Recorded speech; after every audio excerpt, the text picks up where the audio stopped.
Hey, what's going on, everybody? Welcome to another show. For anybody that's joining me live, thanks for tuning in live. I see we've got quite a few people here waiting on this one. This is a long one, and I was a little hesitant to try to tackle this one on a weeknight because it is a school night. This was like a 57-minute long video. I don't know if I'm going to be able to get to all of it, but I'm going to do my best. And this was a video that dropped. Well, Time Rabbit put this out on January 5th.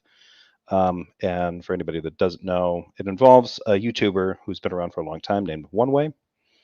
He's been in sort of the same circles as guys like Praise I Am, Darth Dawkins, Veckel, maybe G-Man. I don't know. Veckel goes back a little ways. And some of the I've run into him before. I've had conversations with him before, and mostly heard about him through my brother, who's had more conversations with him than I have. So I have my own kind of opinions on the guy, but he's definitely on the kind of fundamentalist Christian team. And here he is in Darth's Clubhouse room. I believe it's the Worldviews and Conflict one. And he's having a conversation with, I believe, initially he's having it with Josh, the realistic nihilist, and then he ends up kind of engaging with Tom Rabbit and Danny and a few others. And he gets into some weird philosophical territory. So I'm going to make some comments, try to piece things apart and make as much sense out of them as I can for anybody who cares. I'm going to try not to be too worried or too pedantic about anything, and then go on from there. Because it's a kind of a basic goof up, but it's constructive to explore it. So anyway, for anybody watching right now, some shout outs to everybody. There are quite a few of you here and watching, but for those of you in the live chat, Michael Deaton, JL Warren is here. Great to see you. Spooky Bed Hair. I would say great to see you, but I always see you because Spooky Bed Hair is like the Holy Spirit. Alpha K91. Not to say that it's not good to see you, Spooky. It's always good to see you. Alpha K91, Scott Duke, Cascade, Bob Smith, Enrique. Good to see all of you guys. JC Knott, hello. Let's see here. I'm sure a few more have been here. David's, welcome. Ratsnake, welcome. Bond, how's it going? Pinworm, hello. Antipode Cereal, how you doing? God equals the square root of -1. Always nice to see you. Okay, I think that catches us all up. So, and I'm going to get this one started. I'm going to turn this one. I'm going to try to speed this one up a little bit, but if I need to slow it down again, I might. Up to about 1.25 is about as far as I'm going to take it. So, oh, and Blackest Jake and Maya Atkinson also here. Good to see both of you. All right, so I'm going to get going, and as usual, issues with sound, me muting myself, not coming back, that kind of stuff, just holler at me in the live chat. Here we go. Hey, Tom Rabbit, I hope you got this for your record. Right, I'm going to mute that because, I mean, it's a great intro, but I don't want to hear Darth right now. Talking about no yes okay let me cut this in half for you. I understand the distinction between a valid syllogism, right, which deals with the form, right, and the content or the inference rules following to the conclusion. That's soundness, right? This is where he starts to get in trouble automatically. So they're having a discussion about the difference between validity and soundness, which laid out quite simply is, for a deductive argument, the easiest way to put this and to work back is all sound arguments are valid, but not all valid arguments are sound. So you can have, these guys are going to be talking about things like validity, soundness, inference rules, this kind of stuff. An inference rule is going to be something like essentially the structure of it. An inference rule would be something like modus ponens. That inference rule describes the structure of the argument. P implies Q, P, therefore Q, that kind of thing. But when you're talking, you can construct all sorts of valid arguments that are valid because of the inference rule, because of the way that they're structured. The premises follow, and the construction or the conclusion is basically necessary from the way the premises are set up. But it doesn't have to be true. It doesn't even have to be actual. So you can have lots of valid arguments, but they don't actually have to represent anything true or actual. Soundness is whether or not you're dealing with something that is, premises and conclusions that are true. And also you have a valid inference rule, a sound construct, not sound, I shouldn't say that, I shouldn't use that so flippantly, but a good construction. At the very beginning of this, one way is already saying, okay, validity is like, construction of the argument, which is true. And then he says the soundness is content and then inference rule. So I'm not sure what he thinks an inference rule is, but the inference rule is the construction. It's the same thing. It's the soundness. When he says content in terms of, he's kind of right there in terms of soundness. Being sound is like, you can take some premises and get a conclusion, but they can be complete nonsense. But it's going to be a valid argument. It's just not going to be sound. So the content of the argument must be true. So that's kind of it in a nutshell. For anybody who's looking for a refresher or anything, and I didn't give the SEP or IEP definition of it, but they're there. Internet Encyclopedia of Philosophy, I think, gives a better general breakdown of like validity and soundness. The SEP one, the article that these guys end up kind of wrangling over, is actually talking about, has sections in it that talks about soundness in a different way. It's talking about like the soundness of theories, I think, and not just the soundness that validity and soundness for deductive arguments. So anyway, that being said, oh, good call, Enrique. Yep, I forgot to do it again. Screen share. Here we go.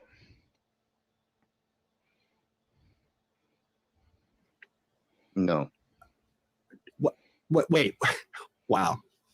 Okay, so do you disagree with the Stanford Encyclopedia of Philosophy realistic nihilist that validity has to do with form of the argument and soundness has to do with the inference rules leading to the conclusion? Yes. Exploitation of a disabled woman by Jeff today. But what does it say when that disabled woman is abusing one way so thoroughly, Benghazi? I put that question to you. That's not. Wow. What, so okay. That's not what the Stanford Encyclopedia says, right? Good. Go ahead and give me a citation. Well, how am I supposed to give you a citation of what it doesn't say? Well, I can just, what I'd have to do is read you. No. Here's all you have to do. Just look up soundness, right? And well, how am I'm going to slow this section down and go back a minute. I'm going to slow this one down because this is kind of the crucial thing, because this gets set up.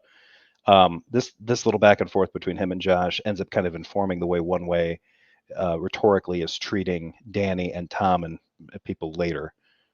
How am I supposed to give you a citation of what it doesn't say? Well, I can just, what I'd have to do is read you. No. Here's all you have to do. Just look up soundness, right? And validity on any of these encyclopedial sources online, and they will actually tell you what I just told you. No, they won't, because validity. Look, I know. Good. Which article should I read on these sources?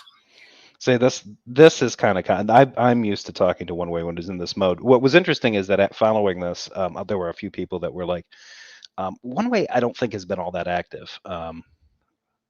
Well, it seems to me like he's become more active more recently, and there was kind of a down. He had kind of a downturn. So a lot of people have been like, I've run into this guy on Discord, and he didn't seem all that bad to talk to. He seemed like a nice guy, this kind of stuff. But then they watch this video, and they're like, man, he's just being a dick to this Josh guy, and he's being condescending to Danny and Tom, and he's clearly getting this thing wrong.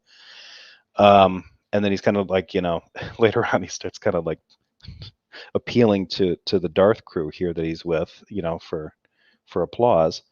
My brother is here. He's more active on Discord over YouTube. Which is true. But now he's kind of, I think he's relatively recently joined Clubhouse, and he's been in this group. What's this kind of like condescending tone is what I'm used to. In fact, the last couple of arguments, I had one discussion with him, and he completely went off the rails and started discussing like philosophy of language. So he just wanted to talk semantics. And I think we had started off with something like, I don't even know if it was like the problem of evil, or I think maybe Christologies or something theological, actually. He exhausted me with that. It was just like, look, I can't get you to stay on track, so I'm not going to try. In this one, he sort of tries to do the same thing a couple of times. Danny and Tom kind of like reeling back in. But notice what he's doing here. Like, so Josh has already pointed out, like, yeah, no, I don't think that that's accurate, right? So one way is putting everything back on Josh. Oh, so you disagree with the way the standard encyclopedia of philosophy defines this?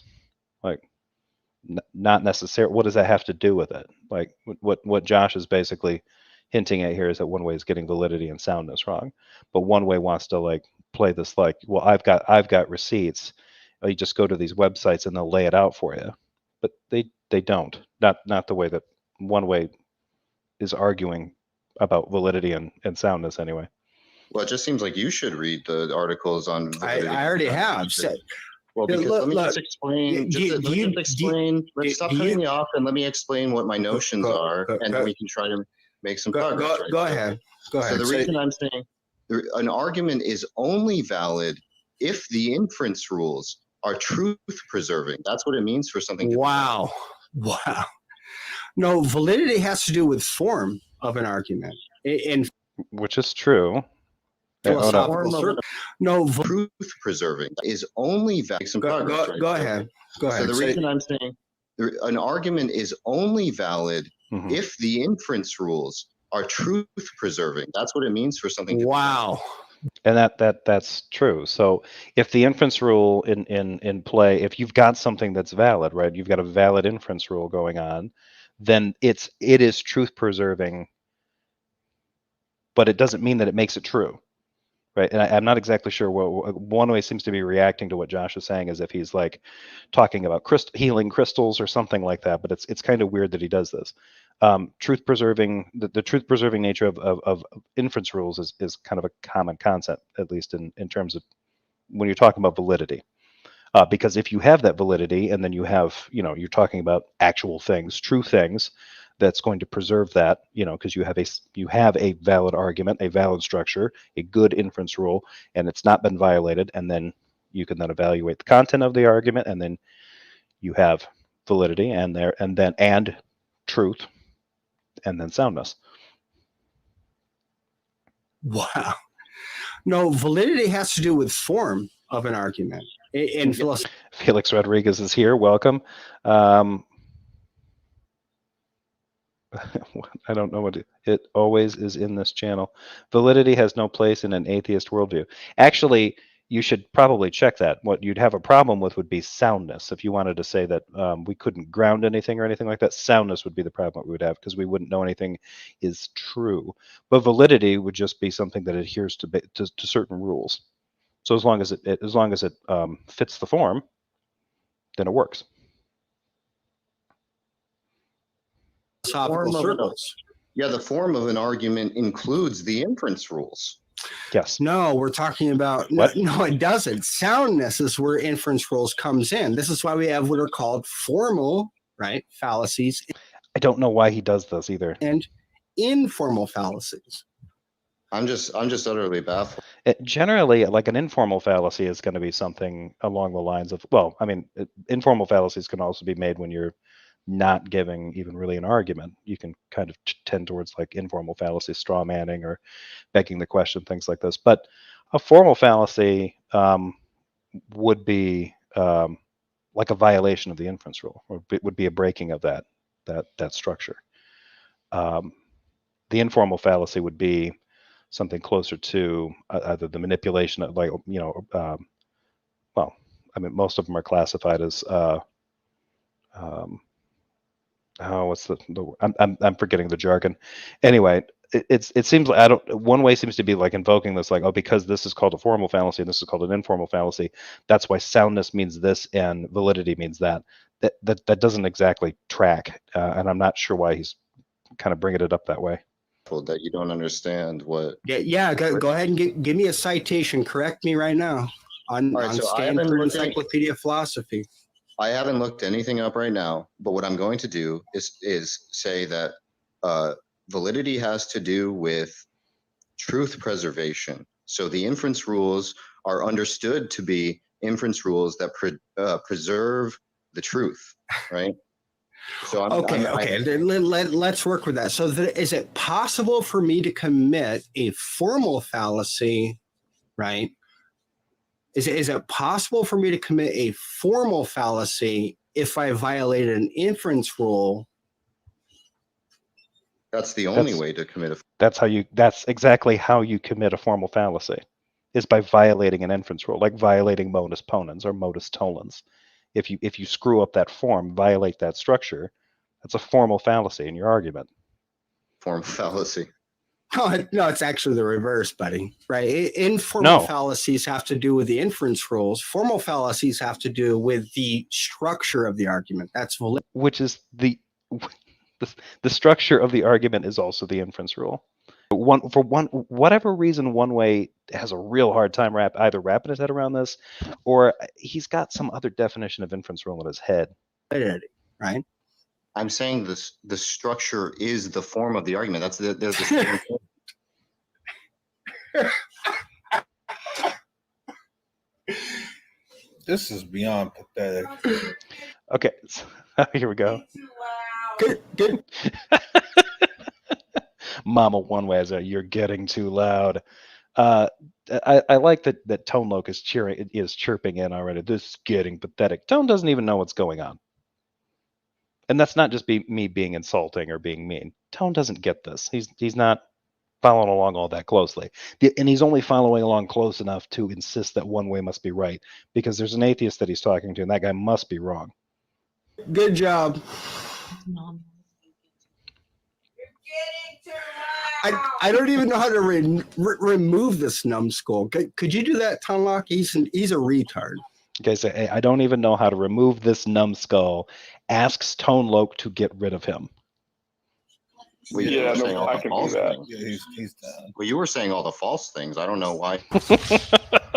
Yeah, the problem we're dealing with here is that he's just being a raging sophist, like he's always been. Oh my gosh! He's been a long time stalker of Darth, and he's just a raging sophist.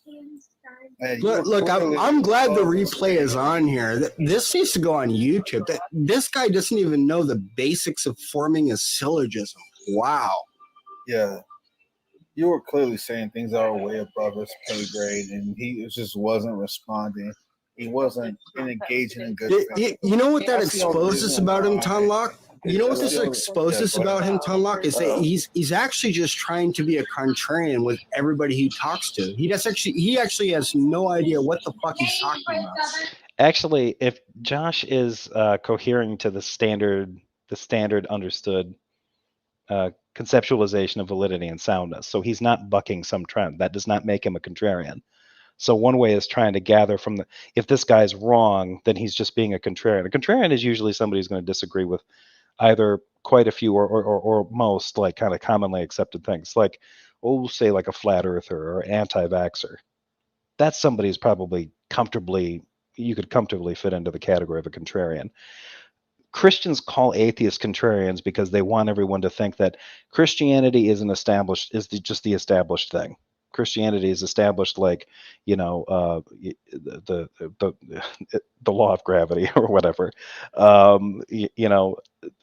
This seems to be how they kind of want to do this, and lately they have been, right? Because they demand, like, I want you to defend your atheism, because we all know Christianity is true, right? You weirdos and your crazy skepticism show up here and just start. It's like, probably ought to talk amongst yourselves about what kind of skepticism you got going on, because Christian skepticism is a lot more interesting. Let's push forward on this. Exactly. Thank you. He's just a relentless contrarian. He's a blatant sophist. And again, okay, it's just a waste of time talking to this scumbag. And this was a great start to 2022, man. I'm so glad I saw that exchange unfold. Well, Tone Loc. What? Okay, you agree that was a beautiful exchange, right? Yes, because it exposed the blatant sophist that scumbag truly is. Look, I'm gonna upload it. I'm actually gonna upload it to YouTube, but for sure, okay. Because he needs to be exposed for that bullshit. That's what it was. Yeah. When you So Josh needs to be exposed for this bullshit. But he wasn't getting anything wrong there. when this is what happens when sophists come across people who actually know the material, actually has read a book or two, know what they're talking about, and then they get exposed for the morons that they are. It was so productive to see that unfold because How was that? Like, okay, so this is where things are bad, right? So One Way has literally made Tone Loc a little bit more ignorant. Tone Loc believes that the discussion that just happened between One Way and Josh was a productive one. Now, if somebody ends up getting into a discussion with Tone Loc, probably now about validity and soundness, Tone Loc is probably even more frapped in his mind than it was before, because I doubt he had a real firm grip on that. this is the truth of the matter. When sophists, like realistic nihilists, they may know a few things of technical jargon, but they can't make heads or tails of it because they don't put it in the right application, and then they just try to rip ignorant people. Yeah. The best thing about Tone Loc is listening to talk about how stupid other people are, and he's not the guy. You wouldn't trust Tone Loc to take care of your dog. With this, but it doesn't work on people who know better. And by Tone Loc, for any listeners, I mean Tone Loc, this Discord and YouTube and Clubhouse user. I do not mean recording artist Tone Loc, who is a treasure. I'll put it in the biblical terms. They aren't lovers of the truth. Okay, so first of all, I mean, from a theological perspective, anybody that hears this coming from a Christian is going to be like, I don't give a shit, right? Like, it doesn't have any more weight because you got some cringe, theology behind it. But outside of that, this bit about like, oh, they don't love the truth. Okay, if you say that and fuck up something like soundness and validity in a conversation, and then can't acknowledge that you did that, you don't love the truth either. Just putting that out there. Yeah. This crap don't work on people who know better than them. This is why it's always important for us to know our stuff. So anytime we come across scumbags like this. Yeah. Agreed. I agree with Tone Loc here. It's important for them to know their stuff, which is why, Tone, you should not listen to One Way. We can show them to be the fools that they actually are. Look, I'm not very active, but I'm worth waiting on when I am active. Oh, tell us more, One Way. He's not very active, but when he is, fireworks. Why? You have a YouTube channel? Why? Because I sit around studying this shit instead of arguing with people all day. And yet, validity and soundness seems to be a problem for you. Like, I don't sit around all day studying philosophy because I have a day job, right? And in my downtime, when I occasionally do get to read a little bit on philosophy and stuff, one of the things I read about was the difference between validity and soundness. All valid all sound arguments are valid. Not all valid arguments are sound. Just a good rule of thumb to remember. Yeah, he was clearly not attempting to engage in good faith. And he was just, like you said, being a contrarian, being argumentative about one thing after another. That's all he did. A similar scumbag earlier in the night who wasn't trying to engage me in good faith. He was just trying. I don't know if you saw that exchange I had with that moron earlier that was arguing about language and biblical translation. The same guy that you gave that point about translation and transliteration, that clown.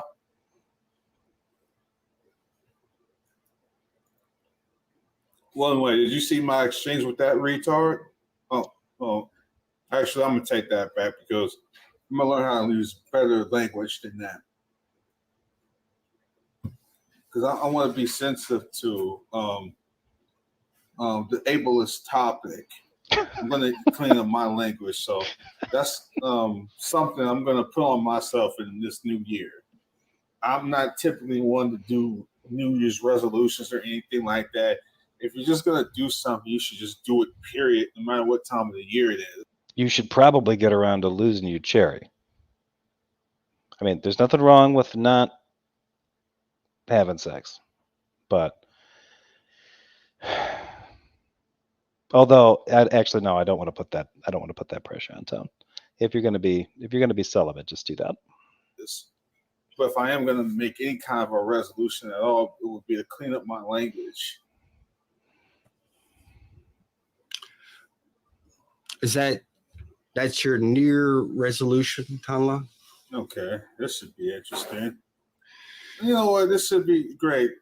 Because I know you're recording this time, Robert. Let's go ahead and invite you in here. I gotta reconnect. I was going to invite him in here. Just randomly. Okay, there he is. All right, can you hear me?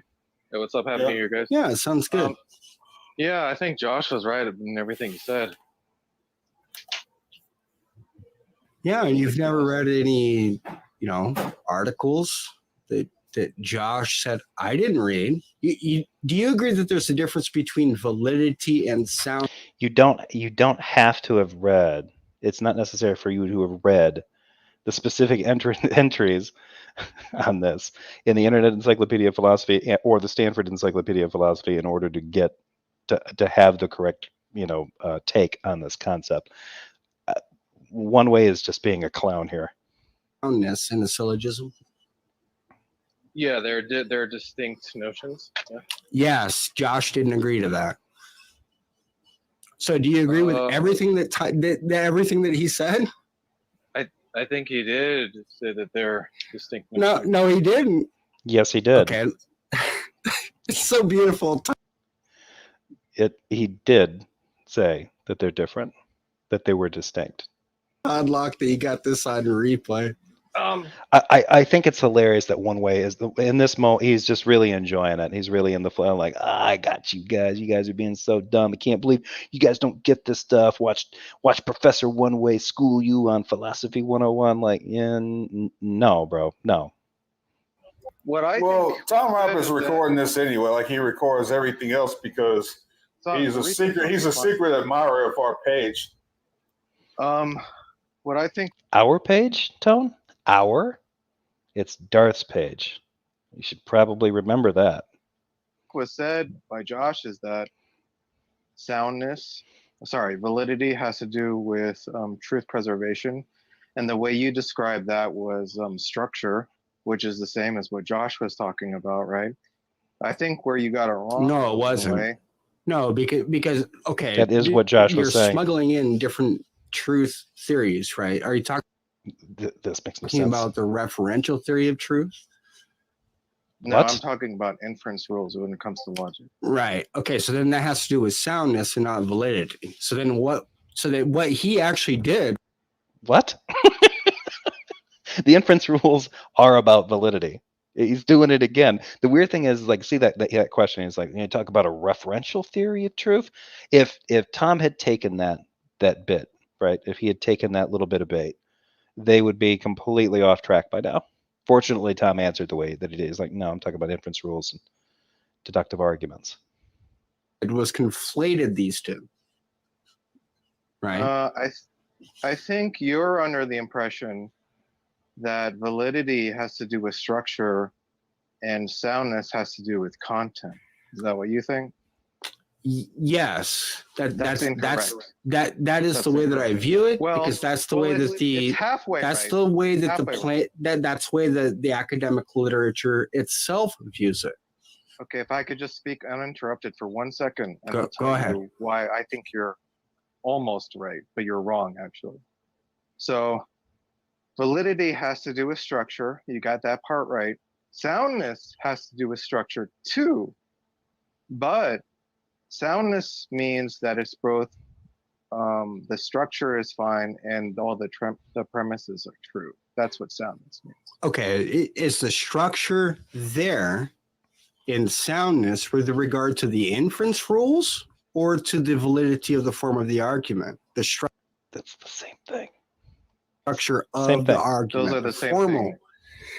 Yeah, see, you just blew it too. Okay, could you show me anywhere on the Stanford Encyclopedia of Philosophy, right, or the Internet Encyclopedia? Can one way show how anyone is wrong about this? And it's been pointed out. There's a couple comments in here on this video where a couple people point out that like if you're going to the Stanford Encyclopedia of Philosophy entry on, I think they're talking about a Shapiro article. It's one written by a guy named Shapiro. There's a section in there that one way is probably reading and getting wrong. And he's talking about validity, soundness in terms of like evaluating a theory, I think, a philosophical theory or something like this. And that's slightly different. And that might explain why he's goofing this up. But in the case of deductive arguments, the way one way is talking about validity and soundness is just wrong. Encyclopedia of Philosophy, where it actually makes that demarcation or that conflate, that sort of overlapping feature that you just gave me. Could you show me that? What, that soundness means that the inference rule is truth preserving and that the premises are correct? Probably it's on there, yeah. Yeah, good. So could you show? Could you? Listen to Tone like, oh, it's probably there. Or, Tone, you couldn't find it either. You couldn't find it if someone highlighted it for you. So maybe don't flex that hard. You're gonna pop something. Show me the citation. It might be maybe. So you want to. Well, I mean, I don't. What could be the case instead of just giving us a citation. Yeah. So the citation, look. First of all, the citation was referenced by one way, Tone Loke's new butt to lick, and in this particular case, it's not even really useful because when he brought it up with Josh was like, "You want me to tell you what it doesn't say?" Because it doesn't say, it's not talking about validity and soundness the way you're talking about it. So you want me to cite something that's not there? Cool. So far, it just seems like you're saying, I think that's correct. No. I'm telling you, it's not correct. I definitely think it's. Because I've already read these articles, right? I'm saying I definitely think it's correct. I'm just saying that I'm just not familiar with what's on the Stanford site. I don't know what's on. Okay, so are you familiar with the way it defines validity of an argument and how it defines the soundness of an argument in, for example, the SEP? From what I've seen before, yeah, I think that's consistent with what I've seen. Right. And were those definitions the same ones that I just gave you?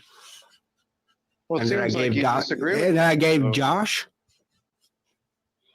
This is actually a common mistake about soundness. People think that formal fallacy means a problem with structure, and an informal. I didn't ask you. I asked you a simple question, comrade. What was your simple question? Did I give you the definitions that you would find on the SEP? Yes or no? I don't know. I haven't looked at it. Good, but it's wrong somehow, right? He's saying that you're wrong, not the SEP is wrong. Yeah, that's not the. I am completely. This is the first time. Okay. I'm hearing. It is self-defeating to use logic in an atheist worldview. Why? And if you say because it's not grounded in anything, you could use that's like saying you can't play chess because you don't know, you can't tell me everything about the person who invented it. Like, you know the rules of how to play, but you really can't play it because you can't ground those rules in anything actual. Right? That doesn't stop you from playing chess. So I know that's probably a crap response, but it is self-defeating to use logic in an atheist worldview. Okay, why? No, I'm not looking up self-defeating. It sort of makes sense. Why is it self-defeating in an atheist? Did you actually say an atheist worldview? Felix, I don't think that you actually believe that. How many worldviews exist, Felix? How many worldviews are possible from your worldview? Well, listen. I'm done saying my piece for now. I mean, if you want to ask me more questions, I want to let you say your piece on this. Go ahead. Right. Thank you. I appreciate it. So again, my understanding of validity versus soundness is soundness, yes, does have to do with validity, but soundness is not achieved by only validity. Okay, you tell me if you know. No, that's not how this works. You made the claim that the use of logic is self-defeating in an atheist worldview. I don't believe you think there is such a thing as an atheist worldview. Do you think there is one?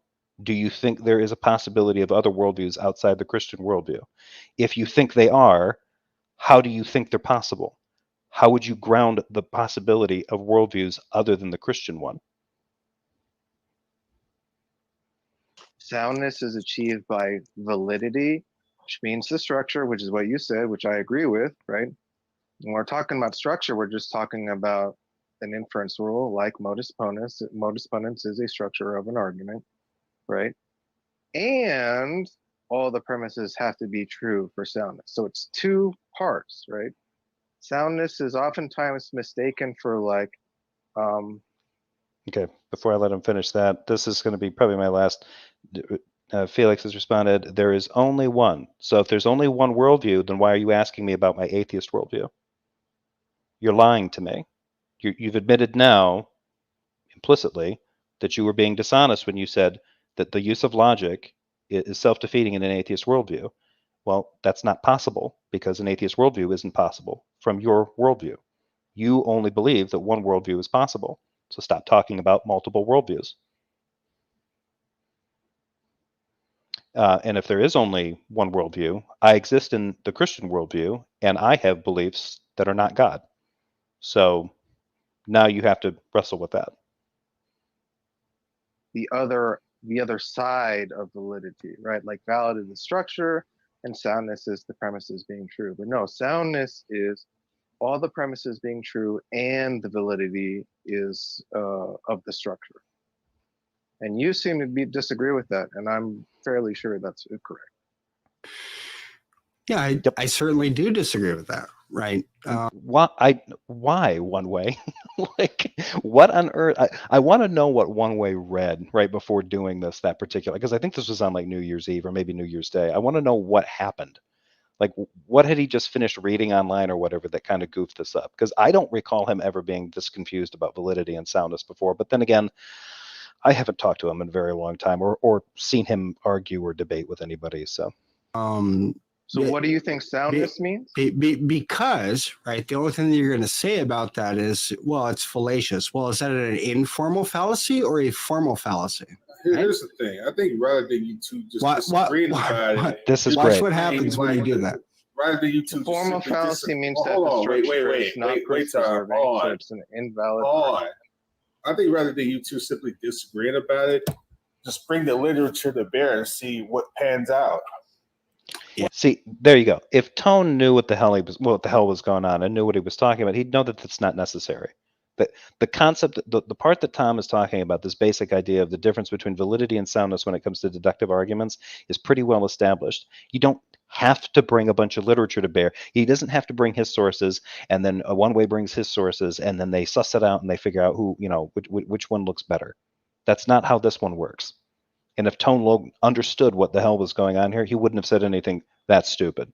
But he did, because he doesn't know what the hell's going on. Just like Felix Rodriguez doesn't.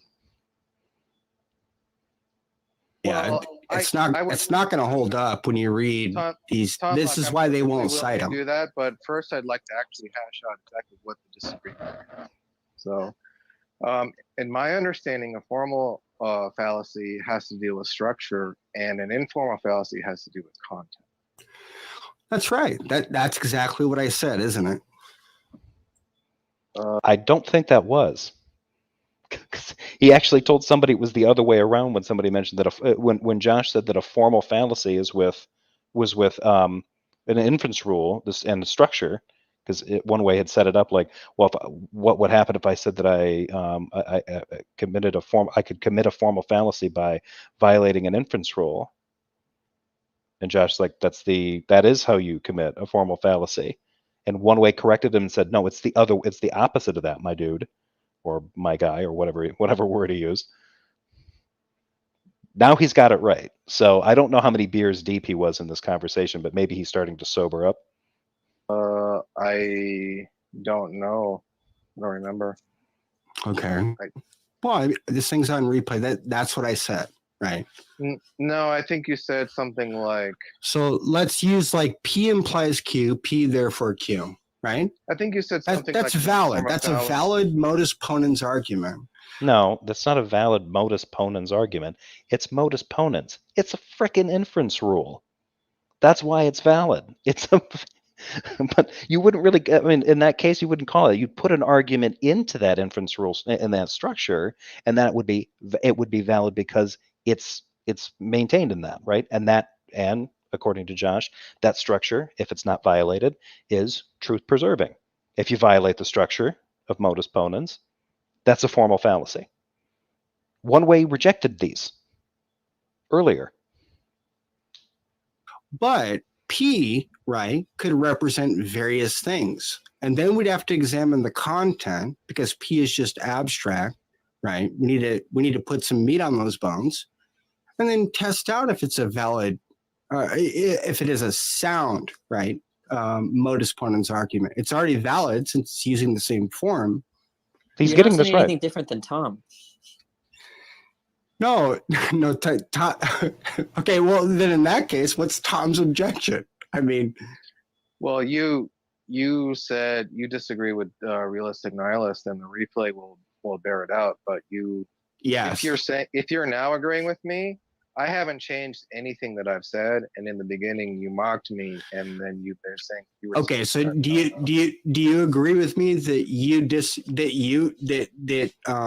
agreed with me? Do you disagree with that? What did you disagree with? That's so stupid. Tom Rabbit actually told him in the beginning. He's like, "No, I think you are partially right. That you're half right. You're getting the validity part right, but you're getting this part about soundness wrong." So I don't know what one way's doing now. Tom on. What do you think he said that was false? Well, first off, right, the academic sources define validity and soundness to any syllogism in distinct ways. Yes, but that's not. Tom didn't hold to that, and neither did Josh. One Way just thinks they did. He's not paying attention to what they're saying. And I actually just basically gave a definition that those academic sources give, which Josh and Tom Rabbit seem to disagree on. Give me something substantive. But check this. They didn't disagree that those things were distinctive.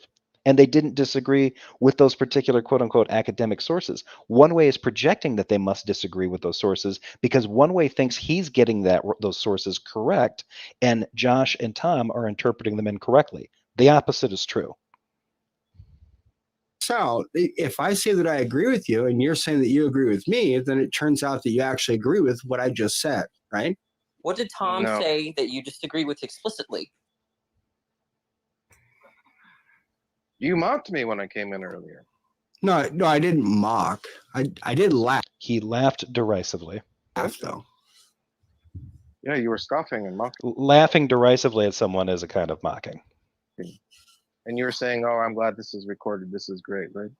No, I am glad that this is recorded, right? Because if I ask you, how does look it up right now, okay? But the Stanford Encyclopedia of Philosophy's definition of validity. What is that? Well, I don't know.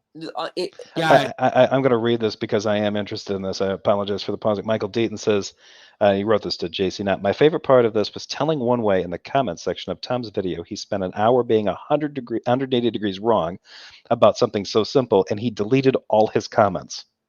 Did he? I went looking for those comments before I went online. I didn't see them, but Michael, you're right, because I think he started making comments on this Tom Rabbit video about an hour after it uploaded. And then people started talking about it. So I'm not surprised that he deleted them, but I wonder how long it took him to go through and clean them all out. I then told One Way to go fill out his FAFSA and take a basic intro to syllogistic reasoning course at taxpayer expense so he could stop being so wrong about something so simple. Yeah.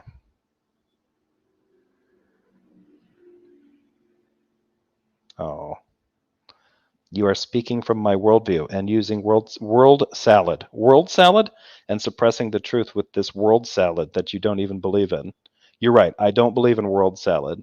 I'm not speaking. Of course, I'm speaking from your worldview. It's our worldview, Felix. I already established that for you. Get a grip. There's only one worldview, my man, according to you. Your worldview only has room for one. It's not yours. It's ours. It's everybody's, because it's God. You don't know, but you know that what I'm saying is wrong, even though what I told you is what it says. Are you talking about the Shapiro article? I'm literally talking about validity and Yeah, go ahead and continue to have fun with World Salad, Felix Rodriguez, please. soundness you're as espoused in actual philosophical literature. I'm talking about the SEP. Are you talking about the Shapiro article? Okay, Danny, you're gonna have to look Danny, at I'm gonna move you down into the audience. No, don't. I'm gonna it's go. Look, hold on, Tom. This is funny. Redefine Living comes in here and does this weird flex where he's gonna like white knight for one way for some reason. It's so weird because like, oh, one way's outnumbered. It's like, Red, you were there and Tone Loc is there. It's almost as if Redefine Living understands like, now one way's on his own here. Hold on, dude. Listen, we're not gonna go full dumpster fire. Everything is fine at this point. We don't need to start over talking each other. All right. Okay, but when Danny is asking, like, so One Way has made a big effing deal out of the SCP and the IEP articles, especially the SCP one, and Danny is specifically asking because when you go to those SCP articles, they're usually cited by specific academic, they're written by certain philosophers, and the one that he's asking about is like, is it the one written by Shapiro? That's what he wants to know, because he wants to know what entries, what definitions, what wording is One Way reading from that's informing the way he's talking about this right now. And for some reason, all of a sudden, they're getting kind of twitchy about like the citing of sources, which is weird because Tone Loc and One Way are like, well, why don't you let's bring the sources? Before we continue, because I don't know where Tom Rabbit is, I still want to wish you Merry New Year. Yeah, well, no, I muted Tom. You can unmute, and so can you, Danny. But I'm saying, we don't need to come in hot. Just keep going and not over talk and interrupt. Yeah, is he talking about the Shapiro article in the SCP? Is that what you're talking about? No, not the article by Shapiro in the SEP, right? I'm talking about the way it defines it. Yeah, but look, you see the articles are written by various authors. Are you talking about the classical logic entry in the SCP written by Shapiro, Stuart Shapiro? Let me take a look at that. Could you send me a link to that so that I can confirm that? After all this time, One Way is not exactly sure. Like, he keeps citing the SCP like he knows it like a good friend, but I don't know who wrote it. That particular entry, I'm not sure. And yeah, I did like this. One Way is treating Stanford Encyclopedia of Philosophy as if it were the Stanford Dictionary of Philosophy. That.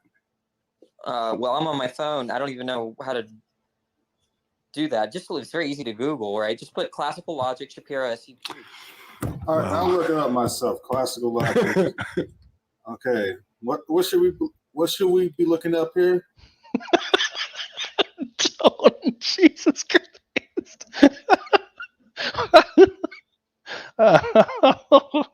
See what I mean? Don't trust him with anything. Because nothing that Shapiro said in that... What should we be looking up here? Classical logic and what else? It's the SCP article on classical logic. Nothing there really contradicts what Tom is saying. By who? Shapiro. Well, there are two authors. I only remember one of them, which was Stuart Shapiro. Yeah, hold on. Danny, all you have to do is since you're on your phone, go to your Internet Explorer, find the article, copy it, come back, and then the little bottom right hand. Okay, that basic, this is how the internet works for dummies kind of thing works for you, Redefine, and Tone is already looking for it and asking the entire room how to do it, and Redefine is talking down to Danny. Danny gets this abuse because he asked, like, the one that you're talking about, was it written by so and so? Danny knows the name of a guy who wrote the particular article that he's looking at. That's what he's wanting to know. And One Way wasn't prepared to even look at this or even verify it. None of them were. So that's a pretty good indicator that even One Way was just talking out of his ass. Corner, a little paper airplane, or you can tap on One Way, and then tap on the paper airplane, send it right to him. What article I don't is know it? why that's necessary, because he's saying he read the article on validity and What article is You're it? saying that Can there's you tell me what? What article is it? Like, how many times? How many times does he have to say it's the classical logic entry in the Stanford Encyclopedia of Philosophy, and Shapiro is one of the authors, and Tone is still helpless? What the title You don't know is? which one it is. yeah, Can it's you called tell me- classical logic. SCP, the SCP article for classical logic. What evidence do I have to claim there is no evidence for God? I've never claimed there isn't evidence for God, Felix. So keep trying. You just keep humping that chicken, buddy. It's like easier to do to just Google it rather than what. Look, guys, he's giving you a lot of search parameters. It shouldn't. It's not like Let's crazy. go, Exactly. Isaac. What is his full name? You don't need the full name, Tone. My God, man.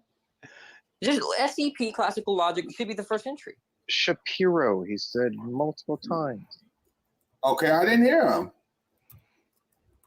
I'm looking for it right now. Yeah. Right. So but there's just like, look, the disagreement is simply, I said that soundness means, it's actually, there's two different points that have to be checked for something to be sound. Okay. That is that the validity of the structure of the argument. Josh referred to it Okay, as I'm gonna like truth preserving, I think I or got an it. argument. I'm An gonna argument post it that's right here. Hold on. an argument that Okay. How is anything that Maya is saying trolling? Because if she's trolling, you are definitely trolling. Are you willing to admit that you're trolling, Felix?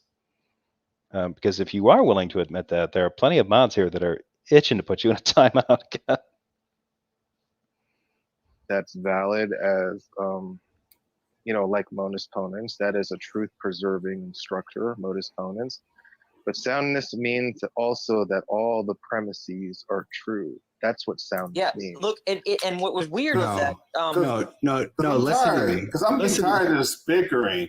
Let's just look at the article and just find out what's going on. If I say right. P implies Q, if I say P implies Q, right? Q therefore P, is that valid? Is that a valid modus ponens argument? seems like yeah. Yes.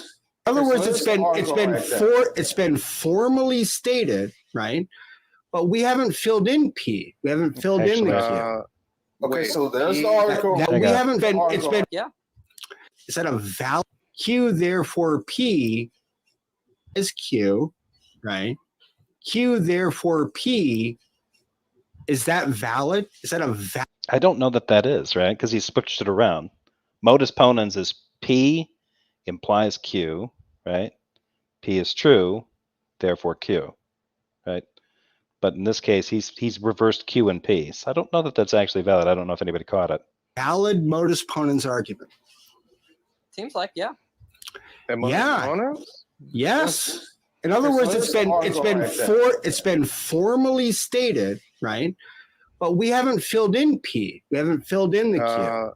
Okay, so there's the article. That's where soundness comes in. You guys mentioned the article. Hold on. Stop. Can I talk about the article? Stop. Can I talk about the article? Look, yes. Don't. Yeah.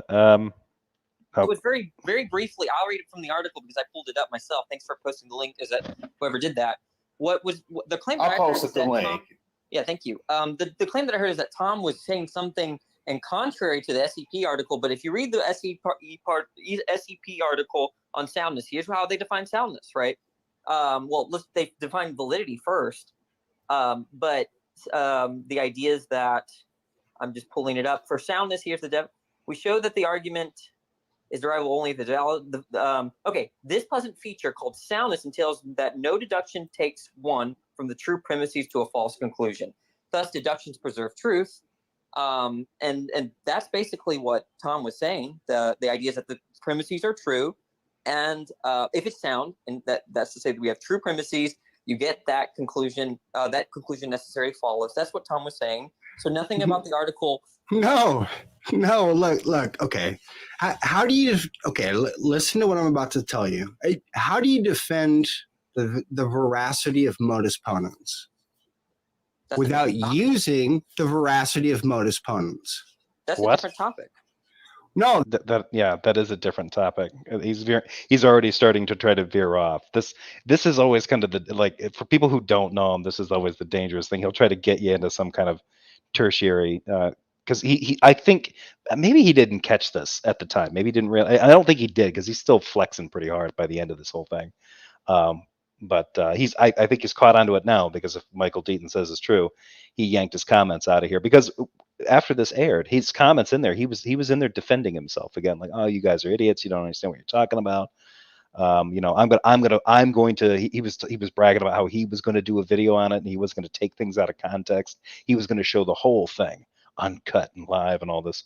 Like, yeah, no, and he has not done that, as far as I know. He's done nothing like that, and he's backed off by removing comments. So maybe he's figured out that he was absolutely showing his ass here. Oh, this is exactly irrelevant. Okay. The same formalism that you're going to have to use there is going to have to be used to deny. Yeah, thanks. I think, let's see here. One way keeps saying P implies Q, therefore P. That's affirming the consequent, a formal fallacy. He gets it right 20 minutes later. Yeah. When he's doing the P implies Q, P is true, therefore Q, that's modus ponens. The one that he presented to Danny and Tom Rabbit just a couple minutes ago was that one. That's an affirming the consequent fallacy. But I don't think Danny and Tom caught it. And it's not hugely important either at this point in the conversation, because one way's already veering off course. And modus ponens. In fact, entire scholars have written on this, right? Simply an empirical question. Watch. It's going to be resolved by what the SCP well, no, we're talking about rational issues here, right? Like propositions, right? Wait. You'd be a strange kind of empiricist to include a rationalism. I'll wait for you to be done. Yes. Okay. So let me explain this to you. So the formalism is explained by its internal consistency, right? By its own inference rules, but these inference rules are still on the level of the only way you can defend the modus ponens is to use modus ponens, right? That's a different topic about what. No, this is exactly the point, right? See, now what you want to do is you want to say that that's the same thing as the soundness with regard to the inference rules. You just interrupted me. That's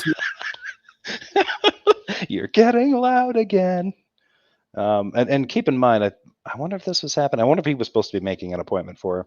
Not the case. The point is that Tom gave an account of validity and soundness. Nothing that he gave contradicts the introduction and the classical logic. No, he just equivocated on soundness. Even if what you said was true, he just equivocated on soundness. We're not talking then about inference rules. We're talking about internal consistency as inferentially self-justified. The inference rule is I really have no idea what he's trying to talk about there. an integral component of soundness. Then you're not talking about the kind of soundness that I was talking about. No, but I thought you were talking about the type of soundness. And you weren't talking about. Then you're not talking about the soundness and validity differences that are made when someone's talking about what validity and soundness mean in relation to a deductive argument. Like, you can already hear one way chafing to get into. He's trying to go off into some weird territory here. This is kind of typical for him. Oh, right. I'm not addressing the kind of soundness that you're talking about. Okay, so right? you That's guys were just talking past each other. That's No, what I said was Tom explicitly knows clear. soundness what the SEP article is talking about. So I don't know why he's. There's no talking past. There was an empirical claim that he made that Tom was going against the SEP article. Here, watch. We can settle this real quick. What's the informal fallacy for P implies Q, P therefore Q? What's the informal fallacy for that? There's no there. You can't tell if there's a informal. Yeah. So You can't tell if there's an informal fallacy built into that because you're just talking about, it's just the logical form of it. It's just the pure inference rule. then what would we call that?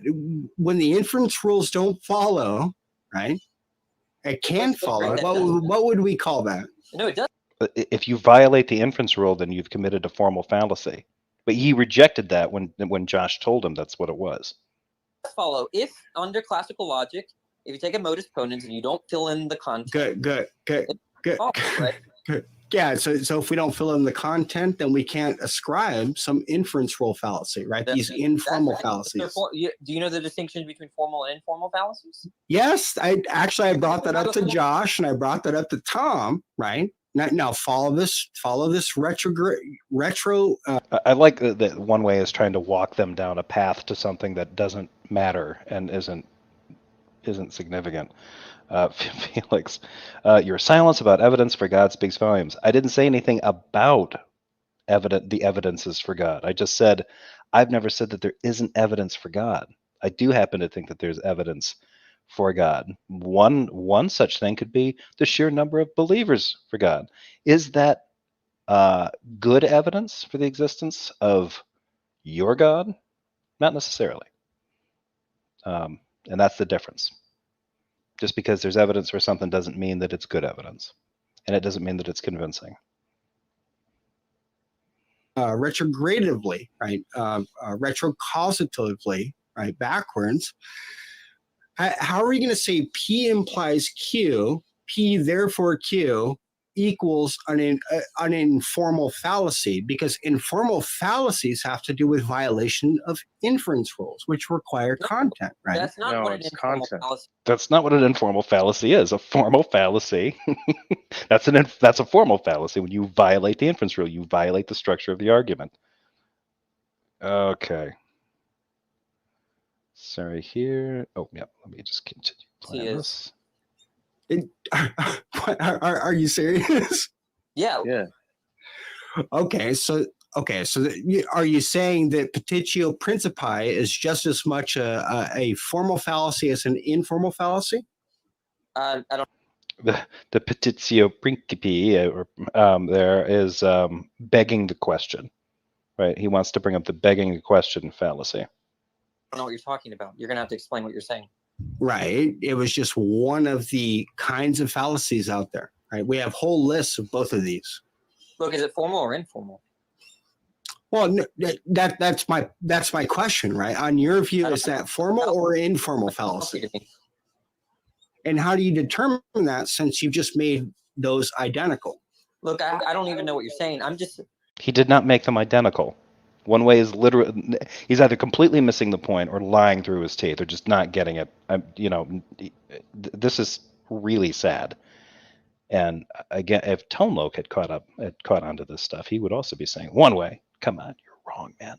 But one way, Tone Loc and Redefined Living, I don't think are following along with us all that well. I'm just saying. Which isn't necessarily a problem because one way is kind of all over the place, especially at this point.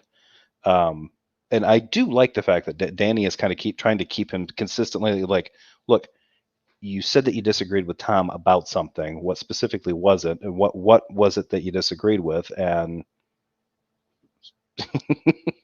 and he just keeps trying to rein him in. One way keeps trying to get him pull them into loonier and loonier territory. Saying that you can point out fallacies.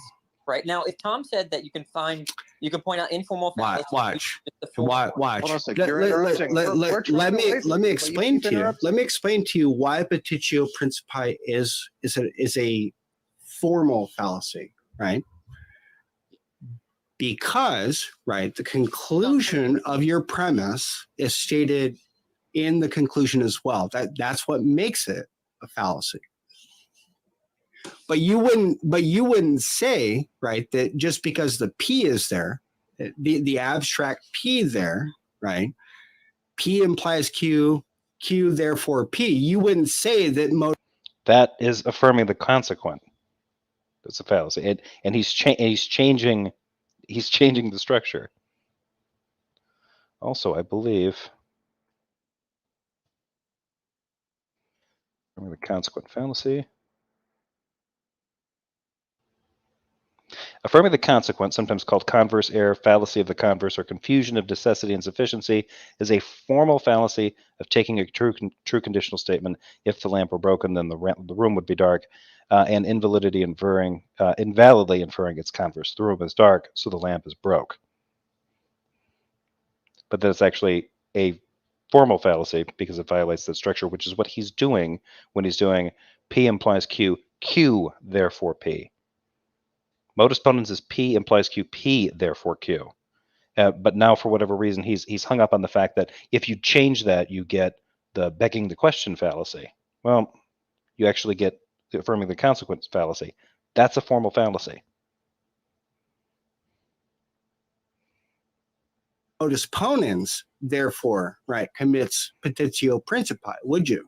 Look, the only reason why I entered the conversation is you were saying that Tom was contradicting the SCP. Nothing that I saw in the SCP Yes. contradict. What about that article that's posted up above, especially in the introduction with respect to validity? I just explained it to you. This is even true in classical Aristotelian logic. The intro. Okay, so then is modus ponens question begging? Look, I may not know the answer to that question, but I'm just saying there's nothing that Tom said contradicted the account of soundness and validity in the intro to the classical logic SCP entry. No, and I'm explaining to you why that. Okay, so then one way is trying to get into this weird explanation about how he can twist around modus ponens and then prove that an informal fallacy can happen when you do a formal fallacy, something like this, right? Like he's very confused. I don't know what little, he's been playing around with his crayons or something or whatever, but he seems super excited about this. But for whatever reason, he had to attach this to attacking Josh and then attacking Tom about being wrong about validity and soundness. And he hasn't been able to establish that that's the case. And now he's trying to do this by trying to show that the way that he's mutilating modus ponens demonstrates a begging the question fallacy. And since a begging the question fallacy is an informal fallacy, therefore what he did by screwing up the inference rule was an informal fallacy. And therefore that applies to all of them. But that doesn't make sense. By going P implies Q, Q therefore P, it's an affirming the consequent fallacy, which is a formal fallacy. So that's if he had looked that up, if he had verified that to see what was going on there, I don't think he'd be running with this nonsense here. But he seems to be taking like that confusion from a formal and informal fallacy. He's extrapolating out to color his confusion about the difference between validity and soundness, and then scoffing at anyone who doesn't see it his way. He could have cleared this up with some better Google searches, really. Okay, so then all modus ponens arguments, right, of the form P implies Q, Q therefore P are question begging, right? That's not what.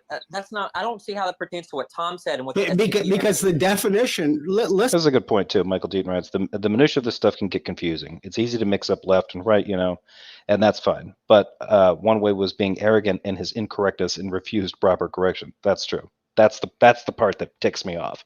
If you're going to be haughty about this shit and be prideful and scoff and flex and be a dick about it when you're fucking wrong about it, you need to. And what's he done? Has he owned up to this? He's deleted his comments. Did he leave a comment saying, "Oh, you know what? Tom and Josh and Danny all had good points, and actually I was wrong about validity and soundness"? No, he ghosted. So he's a coward and a loser. Most importantly, he was wrong. Sorry. Then ignored his wife. The greatest crime here. Don't ignore your spouses, folks. They matter. Yes, they do.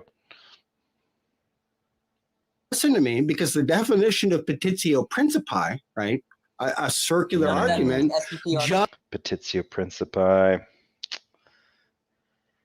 Delicious. Just is that your conclusion is contained in one of the premises. Look, right? You don't see any of that in the intro of the classical logic entry. You don't see any of what. No, we don't need to, right? No, maybe it's because I read books like Irving and Copey's book, right? Introduction to Logic. Yeah, I have that book, and I actually have that. Yeah, book. I read that book. Yeah.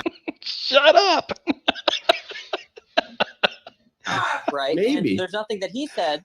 I actually have that book. In fact, I have the. Okay, so then are you denying that that's what the definition of circular reasoning is to right? No, to no. have I'm to saying have if you your look at the conclusion Kobe stated book- in the See, the you're first just moving to a premise. different source. You're Yeah, now this is again, this is kind of interesting. One Way brings up a source. Danny tells him, "Oh yeah, I've got that book.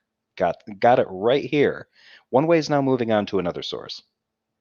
you're changing the topic. First, you said it was the SCP article. No, Now, no, I'm 1 second. Sorry, one Go- second. go What ahead. I'm saying is that you first Yeah, Danny's now starting to say the word sorry, which means he's starting to get pissed, like he's losing his patience. talked about the SCP article and say Tom contradicted that. He didn't. Okay. Now you're switching to No, a he different did. source. Excuse me. Now you're talking about the Intro to Logic book, the Kobe book, Cohen book. Is that right? There are 3 authors. Of that book. That's right. Right. I have that book, and I'm looking at right now the soundness account of soundness and validity, deductive validity. I know there's inductive validity, but clearly Tom is not talking about that, and he didn't contradict that either. So what are you talking about? You didn't listen to my argument then, right? No, My argument is then that P implies he let you finish Yeah, talking. we're not- Don't over talk. P implies Q, Q therefore P. Then Tone comes into place. We need to make sure that One Way gets more and needs to get enough time to get a word in edgewise. Like Danny's been sitting here listening to a tirade of wino hobo bullshit from One Way for quite a while. But he gets a long explanation and then Tone's got he's showing up in there with whipping a chair. the definition of what we call petitio principii, right? Is that your conclusion is already stated in your premise. So Okay, shut up, Tom. Let him finish. Yeah, Tom has been super he's just interrupting all the time and super noisy and disruptive. And yeah, you get him, Tone. You show him who's boss. Tone is just too much for me. Q. I'll stop him if he overtalks you as well. Okay. P implies Q. P. No. You won't, Tone. Don't pretend now that you're going to be fair. Right? If P implies Q and then Q, therefore P, then we have definitionally, right, here a circular questioning argument. All modus ponens arguments using this kind of reasoning would then be circular, right? They would if they all commit. If their P implies Q, Q therefore P, they're not modus ponens anymore. They're committing and affirming the consequent fallacy. So yes, they're going to be fallacious from the jump because the inference rule is violated. That's why it's a formal fallacy, which is the whole friggin' point. One Way. This fallacy, which is actually an informal fallacy. Yeah, I don't know what you're talking about. I just want to talk about 2 things, right? What did the SCP article in the Kobe book say about what soundness and validity is? Number 1. And the second thing, does it contradict anything that... Props to Tom for spelling stop that way. Love that. Tom said, I have read the beginning of the SCP article. I have read the Kobe book, right? And nothing that Tom said contradict those sources, right? No, Tom Rabbit said, right, the same dumb statement that Josh said, that, and I'm not saying that Tom is dumb for this, but it's a dumb statement, right? That validity and soundness are the same thing, basically. They never said that. He's going right back to that canard. They never said that. Josh admitted that they were different. Tom said that they were different. No, I never said that. I never said that. Okay, you explain to me how you didn't do that then. Because I never said those words. Oh, okay. So is it possible to read your words in such a way with the propositions behind those truth bearers that that's the propositions that entail, even though you don't admit you did that? Normally? I don't know what you just said. I said they both soundness and validity share an element of proper structure, valid structure, or as Josh said, truth preserving structure. However, soundness, in order to have soundness, you need another element, which is that all the premises have to be true. And you told me that does not contradict the Kobe, nor does it contradict the SCPR entry. Yeah, look, I'm going to agree with you. I just think I disagree with the second statement, right?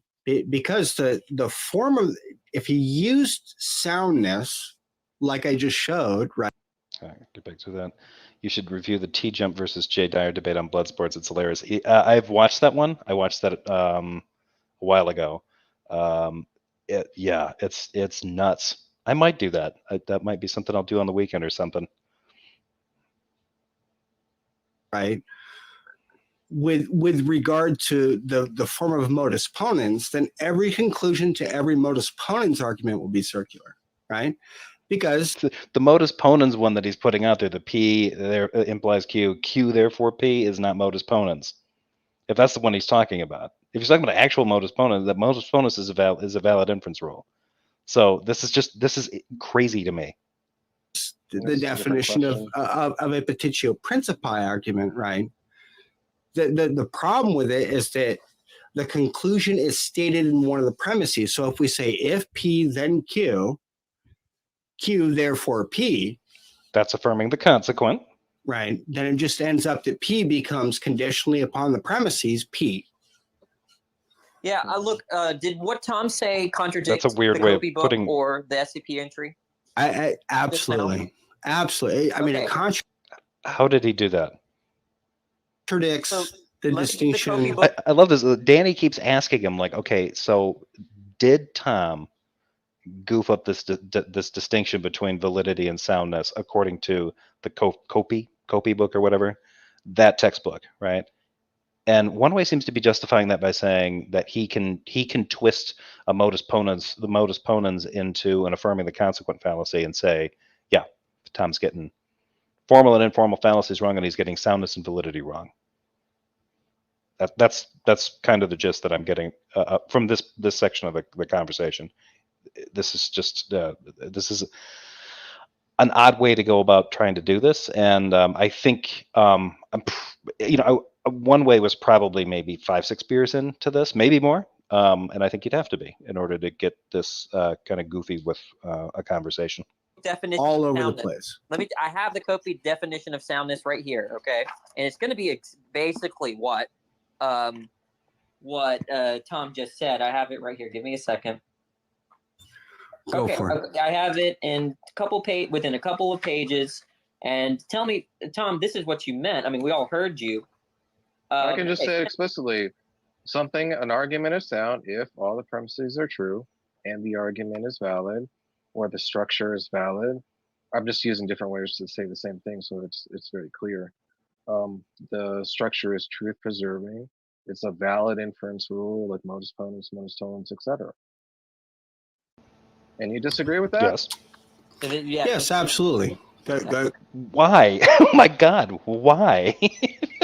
In terms of validity and soundness that they're talking about, as it applies to deductive arguments, there's no reason for one way to disagree with this. It's this at that point, it's really not that complicated. Whatever he's trying to flesh out with his weird modus ponens mutilation doesn't really apply to this. It doesn't apply to Danny's question either. Danny is holding him to that original question. How is it that you think that Tom is getting this wrong? And one way agrees when they ask, like, you think that you're getting this wrong? Oh yeah, absolutely, you're getting it wrong. And so here I think they're gonna give him another opportunity to attempt to explain why he thinks that. So we'll see where he goes from here. So hold on a sec. Then what do you think soundness means? I already explained it to you. Violation of informal fallacies, right? Or the inference rules are such that the premises don't follow, right? Okay, so you think soundness means or the violation of. I had to pay attention to this without listening to your wife. Explain it to you. Violation of informal fallacies, right? Or the inference. A violation of informal fallacies. That's not right. Violation of inference rules? Rules are such that the premises don't follow. The premises don't follow. Yeah, that would be a violation of the inference rule. Right. Okay, so you think soundness means that it doesn't violate any informal fallacies. Yeah. That doesn't make that doesn't make any sense. I'm saying, right, validity has to do with form, Right. right? But soundness has P to do with implies form. Q. P, therefore Q. That's a valid modus ponens argument, right? Right.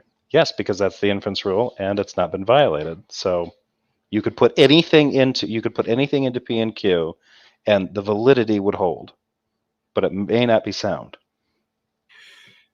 What I'm saying is the moment you attach different things for those placeholders like P or Q or whatever, then you have to start thinking about inference rules, and that's when it can either be formally or informally valid. Right? Okay, No, you if you've got something that sounds right and somebody constructed it off of like P, therefore Q, P implies Q, Q, therefore P, right? That's the affirming the consequent fallacy. That's the structure, little modified structure of modus ponens that one way occasionally burbles out, whether it's intentional or unintentional. I'm not sure. I think a couple of times he meant it intentionally, because he kept talking about how that's somehow an informal fallacy of begging the question. It's the formal fallacy of affirming the consequent. If you do that, once you take whatever the premises are and whatever the conclusion is, if you strip that down and just examine the structure of it, you can see that it's affirming the consequent in the structure. You don't even have to really the other stuff is different. You could talk about whether or not the premises are true, whether the conclusion's true, or any of that other kind of stuff. That's separate from that. You're examining the validity of it, and you can see that there is a formal fallacy. There's a violation of the inference rule. That's it. I don't. I'm pretty sure you can tack other fallacies onto it. I think something can be wrong more than one way. Yeah, one way. Copy book Sorry. defines soundness as this: when an argument is valid. This is on page. Well, I have the electronic version. I'll get the page. Yeah, number. there it is. A sound argument. An argument is sound if and only if A, it's valid, and B, it has all true premises. Given A and B, a sound argument must have a true conclusion. So given those things, the conclusion must be true for a sound argument. I have both the electronic and non-electronic, but I'll get the page in a second. When an argument is valid and all of its premises are true, we call it sound. That's the Copy book definition. That's exactly what Tom has been saying for the last 15 minutes. Okay, so you're just trying to say that if we include validity, then it's sound. I'm just saying that Tom didn't contradict the Copy book, and you were saying that he was. No, I didn't say he contradicted the Copy book. I said he contradicted other sources. Oh, yeah. When asked, I believe Danny asked him. He probably wasn't paying attention, but I think he answered in the affirmative that Tom was getting something wrong, and I'm pretty sure one of those times the question involved Danny citing that particular textbook. Yeah, but the SCP article has the same definition as the Copy book. No. Wait, I don't think it does. Okay, so what you're saying in the part on classical logic where it's talking about validity and soundness for deductive arguments, they are in line. Yeah. From the SCP article. Okay. Now what book are we going to go to? Now what book? No, it's not a question of which book I'm going to go to. Okay, so then you don't make a distinction between soundness and validity then at this point. No, that's I do. a different question. What are you Did Tom contradict the Copy book or the SCP article? Yes or no? I'm going to say the SCP article. Okay, so I have the definition of the SCP article. Okay, so now he's saying there's a distinction. So Tom didn't get it wrong based on that textbook, but he's getting something wrong in the SCP article. So I'm starting to think that the two people that commented on the fact that one was probably gleaning things about soundness from the other section of that argument that aren't talking about validity and soundness in connection with deductive arguments, that's what's confusing him, or at least that's what confused him back then. Soundness, right? Soundness entails that there's no okay, so in section 5 we turn to relations between deductive and semantics in particular. So deductive systems have to do with validity, semantics have to do with content. The relationship between derivability and validity. Right. We show that an argument is derivable only if it is valid. This pleasant feature called soundness entails that no deduction takes one from true premises to a false conclusion. That's exactly what the Copy book said, except in fancier language. Oh, so in other words, it has to be a violation of inference rules. Look. What the fuck? What? One way? A violation of inference rules is a formal fallacy. which would be what you did to modus ponens. Did Tom contradict? There it is for you folks. No. That's what the Copy book says. The Why Copy don't you book answer his question? I don't understand what his I don't question understand the was. question. The Well, question. what does Okay. it mean? What It I has just to read. be a violation of inferences. What does that mean? Yeah, look, inference rules, right, have to deal with our principles of reasoning between two propositions. Is there something special about this particular article they talk about? Am I missing out on something? No, I don't think that you are. If you go and look up the Stanford Encyclopedia of Philosophy, the website, and you look up classical logic, one of the entries in there, and in fact, I think it's the only one called classical logic. Shapiro, as Danny mentions in this, is one of the authors in that particular entry. You'll get into some of the stuff. It's basically laying out. It does lay out some of the stuff based on the sort of standards of validity and soundness for deductive arguments. It gets into more topics than just that, and I think maybe one way broke his brain a little bit. Maybe trying to read the whole thing or something, or he pulled it up referencing something and read that and thought he had an epiphany, and maybe he thought, oh, everybody's getting validity and soundness wrong except me and the way I goofed up reading this SEP article. But I don't think there's really anything special about it. And I don't think that article, I've read that one, I don't think it's particularly good for lay people. So the SEP is kind of like that. Sometimes you get a great explanation for a philosophical concept, and other ones go so quickly go into the weeds that, or over your head, that it's practically useless. Right. They aren't the same thing as the formalism P implies Q. This is why you can't say modus ponens is circular, right? You literally, using this logic, Reginald, you would have to actually say that all modus ponens arguments are circular. Look, No. Look, do you know my claim? My claim is Tom did not contradict the SCP article. Both the SCP article and the Copy. And again, props to Danny. He brings it right back to the point. He didn't contradict this, so book say the same thing about soundness. No. Answer my question. Look, I don't know. I might be ignorant about what you're asking. Read it again. Nothing turns on the question. I might not. Let's say I'm an What you just read in the SCP article is talking about inferential rules between propositions or statements. That's what validity has to do with. So if you read the code, no. Okay. What? Okay. So following that logic, then I guess all modus ponens arguments are circular, right? What is that? No.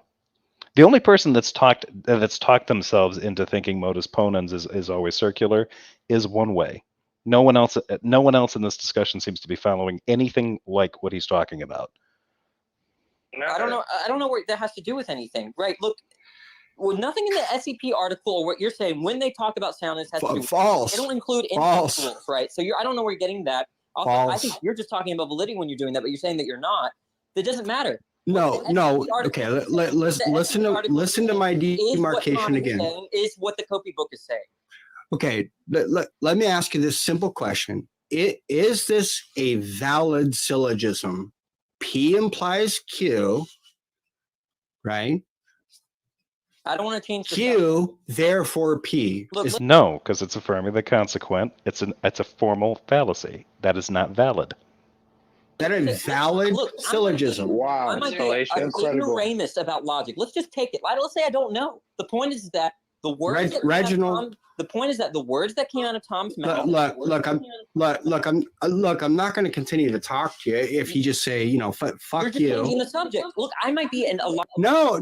He didn't say F you. One way said that. It's kind of weird.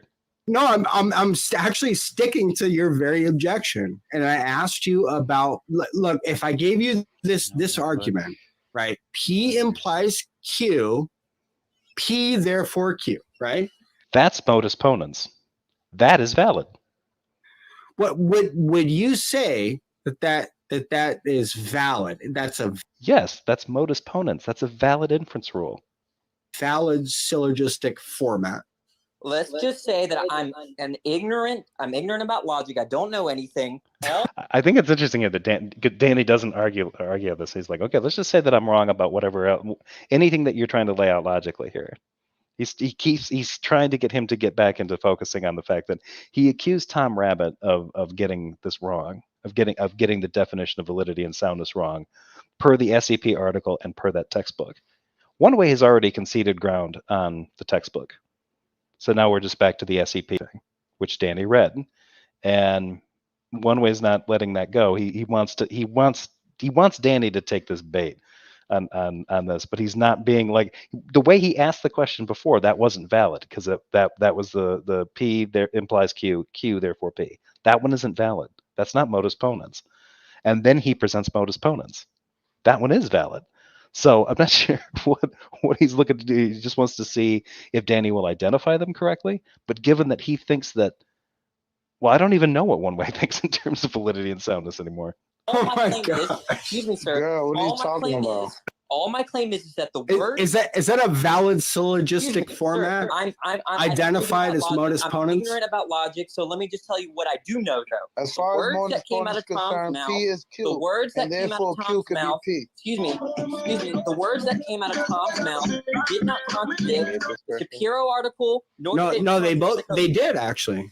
Oh, what? No, because Tom defined. Oh, now he's wound it back. They did. So now I think he's starting to backslide a little The bit. soundness as the premises needing to be true, and there need to be proper form, needs to be valid for there to be soundness. That's exactly what the Copy book says, and that's exactly what the SCP article said. No, that's not what the SCP article says, right? I just asked you. The SCP article on soundness? Yes. Look, that's what we were just on, and then I asked you the question, but you're going to dodge these, right? I already told you. When the SCP article says that we're moving from a premise to another premise to validate it as true, is that an inference rule? Is that an inference rule? That's not what it says. Try again. Go ahead. I don't even understand what he's saying. Does he know what inference rules are? Look, you read it, then I'm going to ask you the same damn question that you've been dodging for 5 minutes now. What? Okay, you want me? I'll read it. Okay. Read it again. What soundness is, according to the SCP article, is that soundness entails that no deduction takes one from true premises, so the premises have to be true, to a false conclusion, right? So that's to say that there has to be a true. So there has to be an inference rule, the form of right? the argument, which is validity, and given the truth of the premises. That's what the SCP article is saying. So there has to be an inference rule, right? It doesn't say anything about inference rules there. No, look, I'm asking you. There has to be an inference rule. I already told you I'm illiterate when it comes to logic. I'm just saying, do those words contradict? Danny, no, that's not going to work. I'm going to put you down. It's just not going to work. You are not illiterate. Sound argument. You're a student of philosophy. And now watch me. Hold on, everyone. Redefine living, I guess, has had enough with being silent, so now he's gonna try to boss on Danny here. Go ahead. Danny, you are a student of philosophy, right?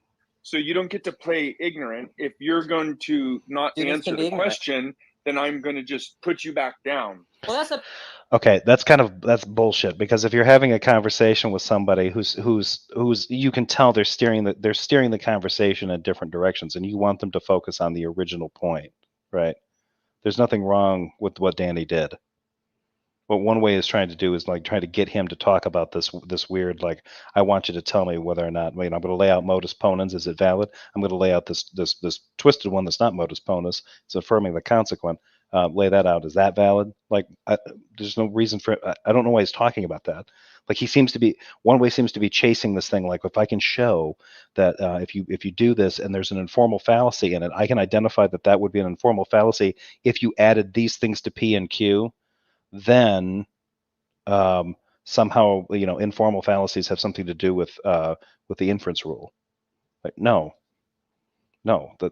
it's a formal fallacy if you screw up the inference rule, which the PQQP one does screw up.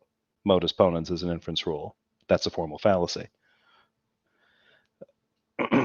It's kind of, I'm like, I don't have any kind of like real training in formal logic other than just sort of this basic definitional stuff and some of the basic inference rules like modus ponens and stuff. One way fancies himself as some kind of like autodidact expert on this. Like, he's just been doing this for so long, he's forgot more about philosophy than any of these than some people with actual degrees have gotten, right? Like, that's kind of how he comes across, and it seems to be that's how he plays himself off. Like, he even said that at the beginning of the video. Like, I'm not on there, but when I'm worth waiting for it because I bring the content, right? He believes he's more interesting and more persuasive and more correct more often than Darth. So, yeah, one way can get a big head about this kind of stuff. And I thought that this one was this is great because this shows like just how big a head he can get. He's not right about this. Like he's not, I mean, he's close, but he ain't there. Up to you, redefine. No, Well, no, it don't, is a- no, Look, please don't do, you're just- please, He's talking look, about this app. please, Tom please does not don't do- agree with the I want to do that. There is no evidence that asking for evidence of God is coherent to begin with. Neat point. You asked me for evidence of God. Didn't you ask me to provide evidence for God? Did you ask me? You assumed that I didn't think there was evidence for God. You assumed that I was that kind of person, that I believe there's no evidence for a God, and then asked me about it. So maybe I agree with you. There's no evidence that asking for evidence of God is coherent to begin with. Okay. Where to next, Felix? copy book of the please, Shapiro. please don't do that redefined limiting. Hold on, Huh? I'll handle this. Okay. All right. So then also in this article, when it uses the word or, is it using it as exclusive, or is it using it as inclusive? Is it an inclusive or exclusive or operator when it says right? Felix, if I agree and I'm right, then you were incoherent when you asked me about evidence for God. Did you follow that?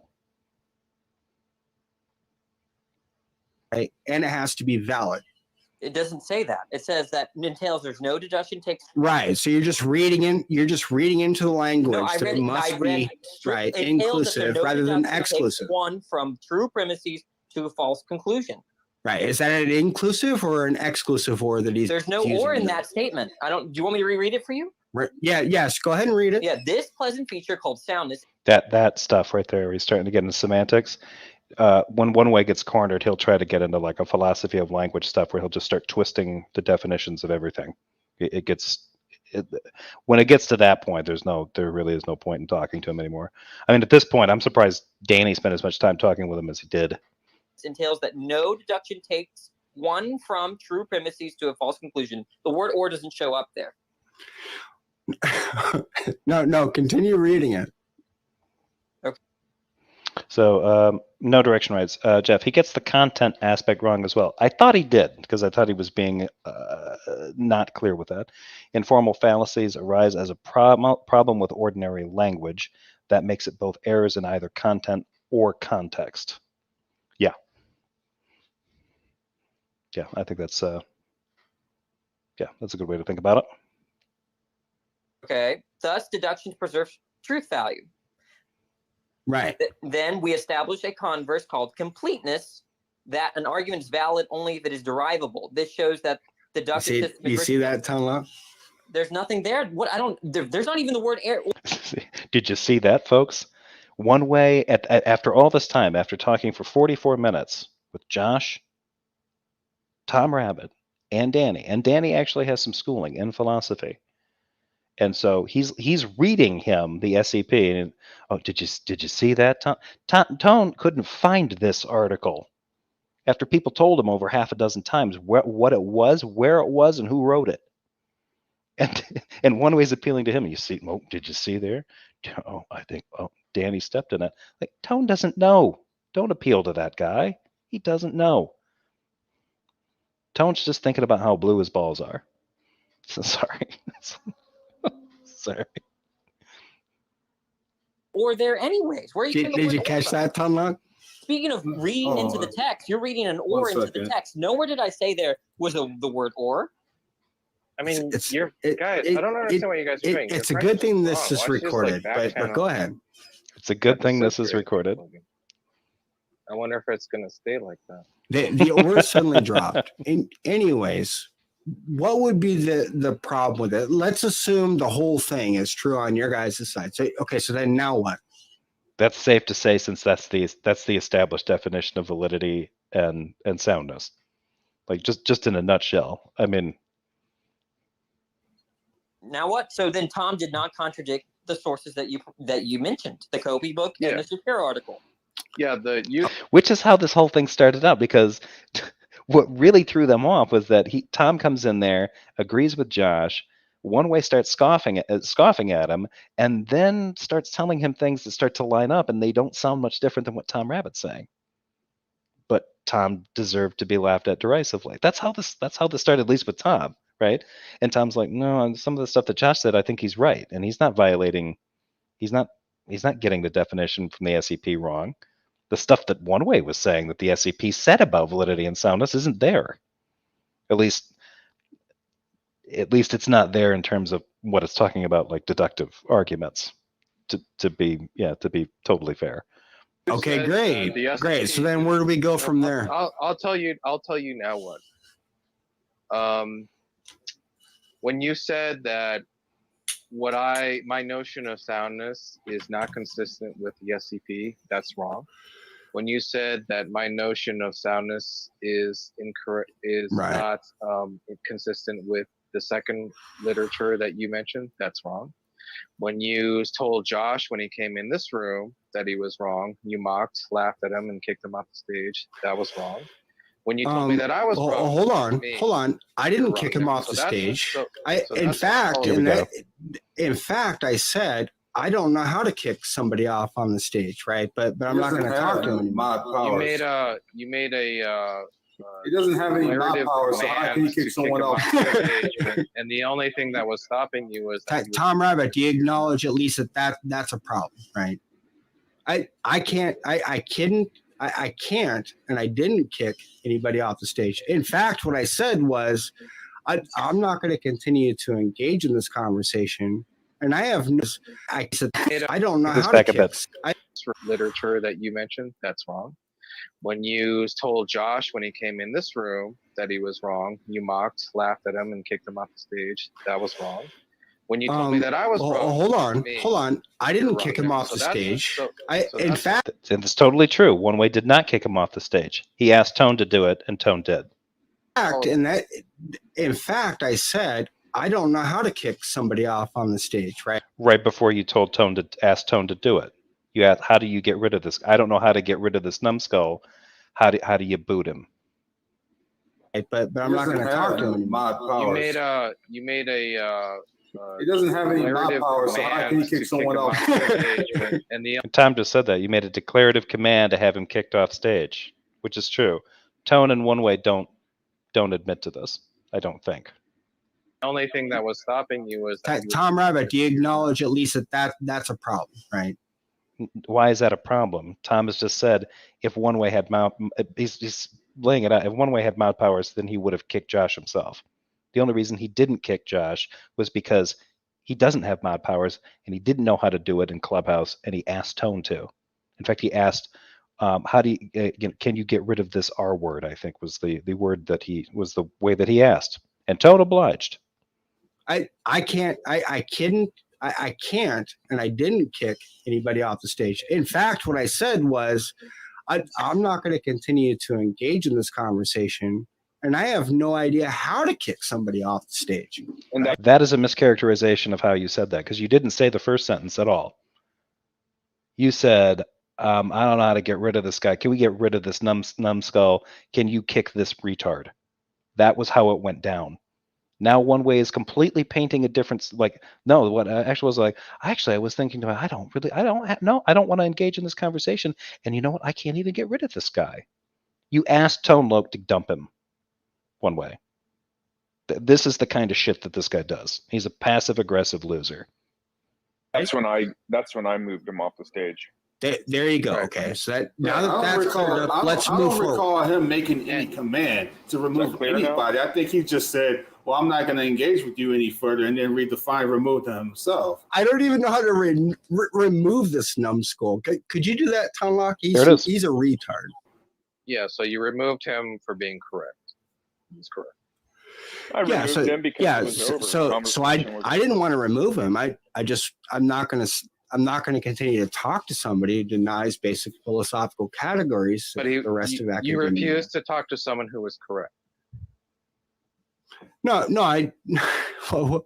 that's a serious loaded question, Tom. Right?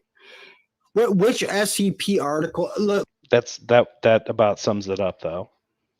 one way got frustrated and refused to talk to somebody who was right about something and one way was wrong. So one way asked Tone to boot him. And now he's been in conversations with these others two doing the exact thing. This is the thing that one way always does. If he's going to look, if he rather than acknowledge that he was wrong or that he didn't understand something or heaven forbid even ask somebody to explain it to him or maybe like go through it with somebody else, he won't do that. He will defend his ego like nobody's business. This is something that a lot of these Christians have in common. It's almost like they have an ego problem, which I would have thought that the Holy Spirit was supposed to be breaking down, but apparently it's not. The Holy Spirit does not stand a chance when it comes to incelic egos on the internet. But look, we can go through the SCP, the Irving Cope. We've already done that, right? What we all know when I ask you, is this argument valid? You know what I mean by that, right? You never ask me, is it sound? Sure. Now, soundness has to do with the justification of the premises, which involves inference rules, right? No, if you tell me if an argument is sound, then it is valid also. No, you clearly aren't listening. Look. Well, there is one person here who's definitely not listening. I'm willing to bet it's the ding dong that is still probably would still at this point be willing to insist that Josh and Tom basically were saying that validity and soundness are the exact same things. That's what one way is hearing from these guys, even though they both told him no, they're not. They're two distinct things, but they do have an interconnection to them. And one way, it's just like a shovel to the back of the head or something. Like he's just not. It's not processing right. If I say, here's my argument, right, and I even fill in the P's and the Q's, and I ask you, is this argument valid? Am I also asking if it's sound? No. That's right, because there's a distinction. Within the realm of right, and that's a distinction that they both agreed existed. You ding dong. Philosophy, right? You can agree that look, this argument fits the. Oh no, agreed, Mickey D. To be fair, there are some Christians that actually stay off crap like this and mind the business. Yeah, I think the majority of them do. I don't think that they would stay Christians for long if they listened to these guys run their mouths. They'd probably have to. I mean, I don't think they would become team atheist either, because it's not like we've got, we're just overwhelming with our charm and charisma. But they might start checking out that Buddhism section at the bookstore, maybe. Form of modus tollens, okay, without having, right, to shoulder the burden of proof to show that it's sound. You could still say, is that a valid argument, right? Okay, I answered your question. Form. I didn't interrupt you. Now I just asked. Okay, go ahead. See, if I ask you if an argument is sound, am I asking you if it's valid? No, you're asking me. From my perspective, anyway. At least my understanding of this, does it commit any informal fallacies, right? I think that's true, Maya. I think I probably do get a lot of hate watchers. I wonder how many dislikes I'm getting. I kind of wish. Maybe I can see them if I go into my studio. I'll have to check. Ever since YouTube made that mysterious, it's gotten boring. Does it violate any? I mean, the first thing that usually happens, right, is if somebody presents a valid argument, nobody even questions its validity, right? Well, I'm sorry, what was the answer? Because I remember answering. I'm about to explain that to you, right? You're about to explain what to him? The answer you haven't given yet? Come on, one way. Come on. If you asked me that question, don't do that petty crap. Watch what happens with this. That petty crap? You mean insisting that they answer a question? Tone and his crew do this all day, every day. That's whinging little crybaby. Tom, watch what happens with this, Tom. When that occurs, right? Let's say I give you a syllogistic argument, right? When you immediately jump to, is that sound? You're not asking me if it's valid, right? soundness and validity is entailed in soundness, though. You can't get to soundness without a valid inference rule. That is You're part of what you're I'm already saying. seeing that it's valid, so that you're not questioning You're whether it's contradicting the valid. Kobe book. Tom, look at your Discord messages. You'll see the Kobe book there if you need to allude to it. But that contradicts the Kobe book. Okay. Go ahead. Get it out of your system, buddy. Yeah, look, you just contradicted the Kobe book because the Kobe book includes the notion of validity and soundness, and you're saying you read that book? No. Actually, I am including it. The point is, right, is that if we even Before he tortures this explanation anymore, Mickey, whose room is it anyway? If you're talking about the one that I'm watching, Worldviews in Conflict is the one that Darth Dawkins started for Clubhouse. So, but Tone, Redefined Living, and there's a few other people that occasionally host rooms in there. You know, anybody in the club I think can. So, but yeah, I believe Darth Dawkins was the founder of this one. get to the soundness question, like Tom was asking me, right? It's already been established that it's valid. You're not asking me about the validity. You're asking me about its soundness, which is my exact distinction. What do you But when you ask what do you think? If someone just randomly asks me, is this random argument sound? They're asking me about validity. In addition to the truth of the premises. Because that's what soundness is. One way, do you think soundness implies validity? That's a good question. Do you think soundness implies validity? That was asked by, I think his name is Billy here on Clubhouse. I don't know if you can see him. What do you? Okay, but I can only handle so many people at a time. All right. I just want to. I'm listening for Billy. Billy, go ahead. Billy, go ahead. Ask your question. In your view of soundness, does soundness imply validity? No. I think she asked about getting an ice pack. Okay, here it is. Billy, go ahead. Billy. Here's Billy's question. I'm going to try to pay attention to it and not get distracted by Mama One Way here. Go ahead. Ask your question. In your view of soundness, does soundness imply validity? No. What? That contradicts the Kobe book.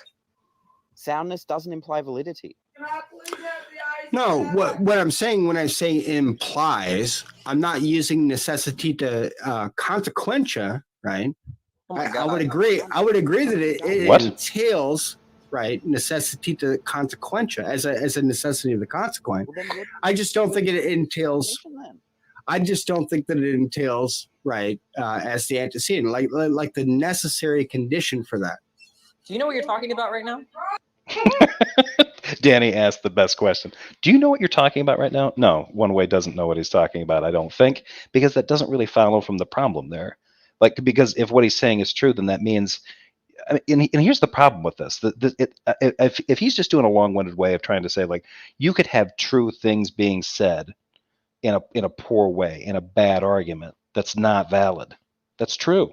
You could have premises that are true, but you could have a bad argument. You could have that formal fallacy occur, and therefore it's invalid, right?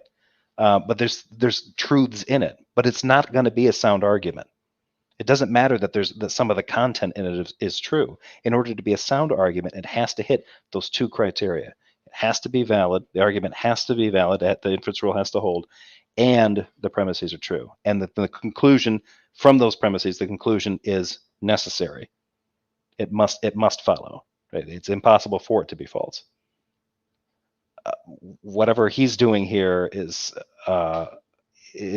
just mysterious to me. And I think Danny kind of nailed it on the head. Like, do you even know what you're talking about right now? Yes, I'm talking about modal logic, right? Modal. I don't understand how he just ignores that. I mean, well, whatever. Logic? No, you're not even talking about that. Oh, okay. So necessary and possibility in terms of propositions is not talking about modal logic, yeah, there's a difference between necessarily follows and the necessary that P or necessary if you quantify it. That's what I just got done explaining. That's modal logic. The conversation. Why are you bringing in modal logic when we're just asking, hey, certainly does. And, you know, I'm talking to you. Yeah, he's seemingly dead to the world. Well, not even the world. Just his living room, bedroom. I don't know where they're at, but yeah, I kind of like this. I'd refuse to talk to him until I tended to her. This is brutal. I think people have, to be fair, Maya. I think that's come up, and then it doesn't go anywhere. I don't think he does. I think he admitted. I saw, because there's another video, Time Rabbit video, where she's yelling at him. It's very short and very, very famous. But he reacted to that on the general chat of his Discord server, Reformation. And in there, he admitted that he'd spend 15 plus hours a day, every day, online, arguing about this stuff, which is interesting because in here he was like, that's why I have more to offer, because I don't spend all day arguing with people about philosophy. I study it. Yeah, you have been studying it. You used to spend all day on it, arguing about it, and not always well. don't need to bring in modal logic to say that the meaning of soundness implies validity. That's what we're talking about. And you're like going all over the place. Like you probably read a philosophy book, but it's Reginald. What? Reginald, no, you're the one going all over the place. Billy is, by the way. Why did you bring up modal logic? Because Billy. Danny's voice is starting to shift into that like super incredulous tone. He asked me about necessity, right? That's the field of modal logic, right? There are forms of necessity that are out of the scope. Listen, Billy. Look, listen, Billy. Did you bring up necessity or did I? No, you're not getting something. Look, when you say necessarily follows. Watch. Okay, we're not gonna have all this cross talking. Look, I'm not talking about modality. I'm saying that, like, for example, that in order. Part of the definition of soundness. We cut out. This is like my third lesson of formal logic, right? I learned this. Oh, sorry. Yeah, you're good. Can you hear me now? Okay, yeah. So this is like the first, second, third lesson of formal logic, right? In order for an argument to be sound, it needs to be valid, right? I asked you, does a sound argument imply validity? And you said no. So that just means that, like, you're just using a different definition of soundness, or you don't understand what soundness means. Yeah. I didn't bring in modal logic, by the way. I'm just saying that it's a part of the definition of soundness. Yes, Yeah, I don't understand why One Way was trying to like. I mean, well, I do kind of understand it. He gets super eager to talk about. He wants to like just kind of machine gun through lots of different topics. I think it just sort of surface rip through him, because I think that allows him to hide a lot of stuff, like a lack of comprehension, like at this case. But yeah, this guy's saying no. By asking the question, does soundness imply validity? Right? I was just saying, like, is it the case that in order to have a sound argument, it also has to be valid? And One Way has answered repeatedly, no. Which is why I accused you of running all over the place with your philosophababble, right? All we're asking is, does soundness mean validity? And it does, right? It means other things. It also implies that something about the content, the propositions are true, and the premises are true, or whatever. But yep. I don't think you should say that soundness means validity, because I think that's where confusion is coming in. It necessarily means that there has to be. Oh, I shouldn't use necessarily. Well, it's okay to say necessarily follows, necessarily means, but you're not quantifying over propositions, right? You're just saying that it follows. Is necessary a helping term in modal logic? Sometimes, yes, but it's also not always, right? When you say necessarily follows, what people are. Yeah, that's what you need to ask One Way. Like, okay, just because I say a word, does it automatically trigger a philosophical system? Like, and there's no choice but to follow it down that rabbit hole? Like, One Way is really bad about stuff like this. Not quantifying. There's no necessity operator that quantifies over a premise or a conclusion. Does that mean in order for you to consider necessity, right, that we have to also include possibility? Look, We Understand don't the have to distinction go into between modal logic to hash out this disagreement. right. Right. And the reason why is Yeah, guess what? I don't need to go into validity to figure out that something is not sound. Thank you.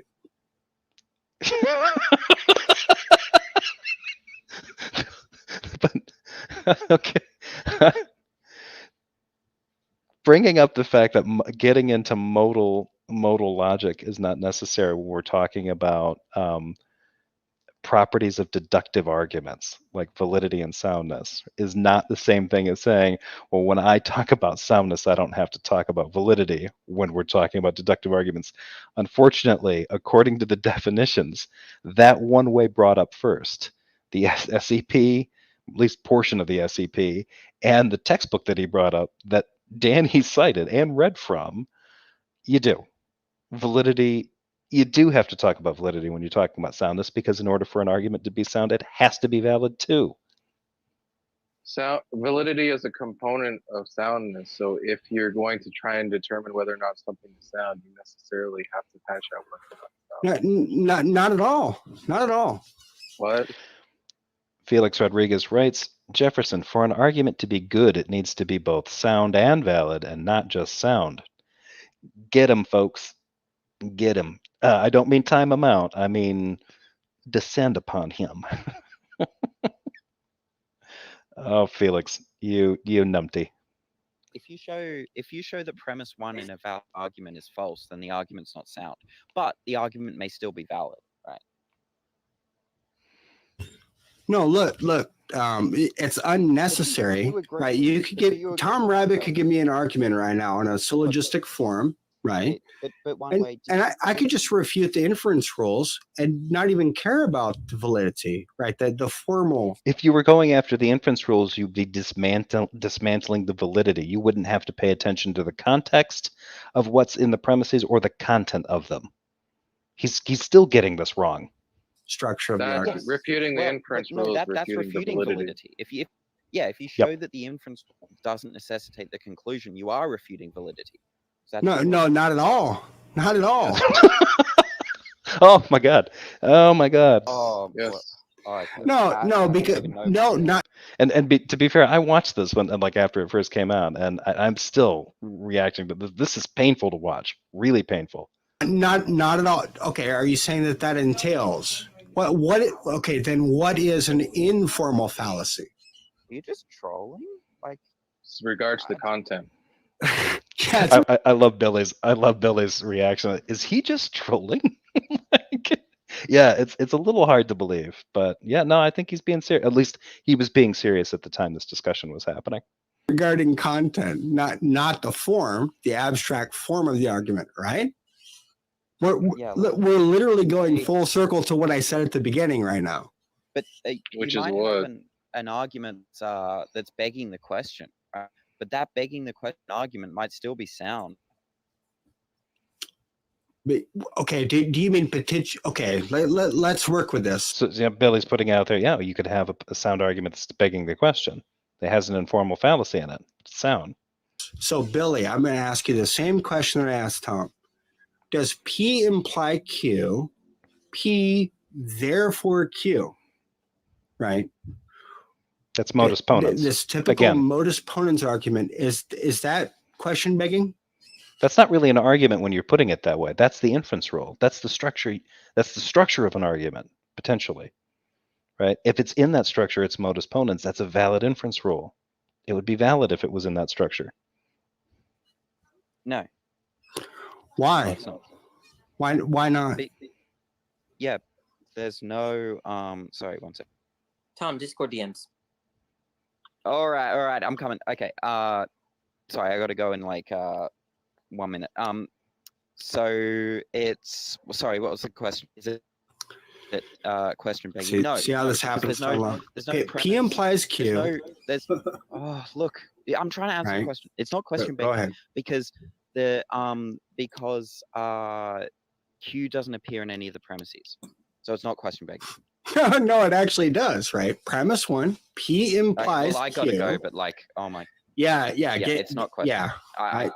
Yeah, Right. Of course, because See, I don't understand. Like, I could almost understand what One Way was doing before when he was doing P implies Q, Q therefore P. And then he was thinking, like, that's not an affirming the consequent fallacy, it's just begging the question. And so since it's an informal fallacy, now he's confused and thinking that if you violate an inference rule, like if you goof up modus ponens, it leads to begging the question as an informal fallacy. Therefore, those kinds of violations of the inference rule mean all of them are informal fallacies. But in this particular case, he lays out modus ponens for him, but he's saying that there's some question begging going on with modus ponens. So now at this point in the video, I remember when I first watched this, I was really confused at this point. I'm like, what is he doing? Like, and the fact that he would state them different ways, and sometimes I think he meant to say them a particular way and not other times. I mean, you'd have to watch and analyze it. Then actually you'd have to track him down and ask him if he was just misspeaking, or if he was being accurate with his terms. But who knows? Because it's what's called an it's because it's what's called an informal fallacy. I just want to do yeah, that's true. And begging the question is an informal fallacy, but how is he getting that out of the inference rule of modus ponens? I don't understand. I'm gonna leave. It was nice talking to you. I appreciate being able to speak. Well, Happy New Year. I know we didn't agree, but at least we were charitable in our chat. Take care of yourself, One Way. All the best. Happy New Year to everyone, Tom. The replay was deleted. Yeah, you too, Tom. You need to repent, man. Did you get that, Tom Rabbit? Exactly. Repent. And a laugh was had by all until One Way deleted all his comments. So that's it for that. I'm going to remove this one real quick. Hang on just a second here. And to cap this one off, I'm going to do one more quick review because it's fitting. Let's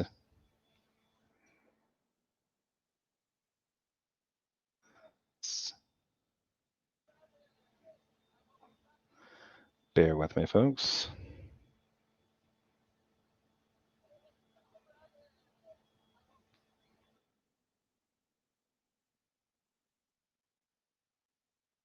All right. Just to cap off the night, to end the review.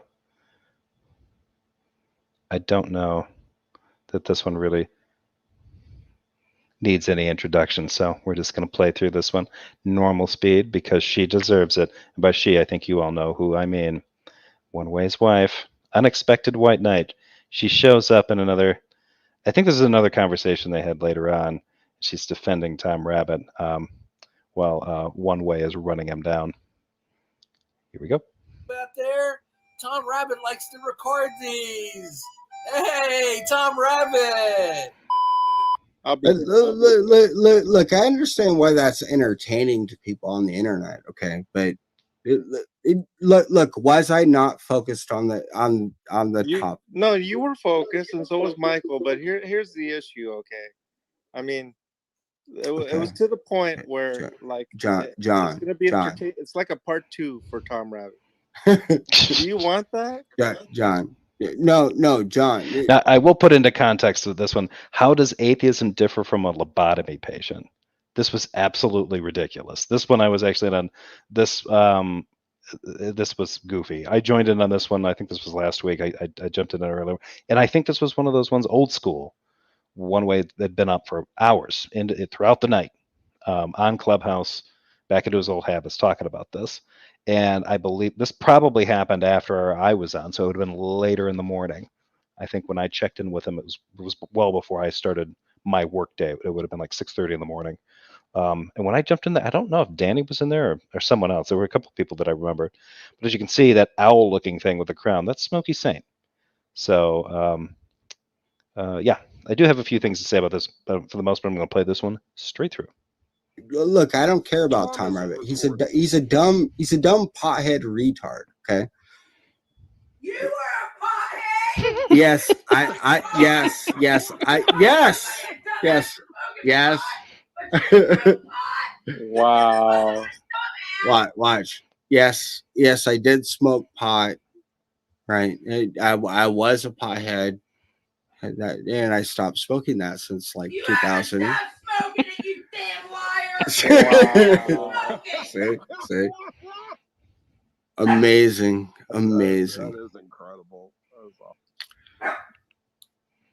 awesome. So moving forward again. No, not moving forward. Fuck off that damn computer. So basically my wife is regurgitating anything to get me off the computer. It's not veridical. Bullshit, brother. You know you have a lot of fucking shit to do today. You have to make my doctor's appointments and shit. See? You like to explain that to my doctor? Don't you have to be going into that shit? Are you guys wafting it? Getting it now?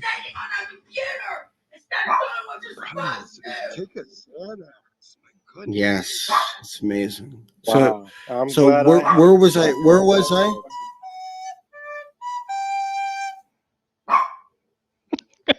Love that last work. Yeah. So,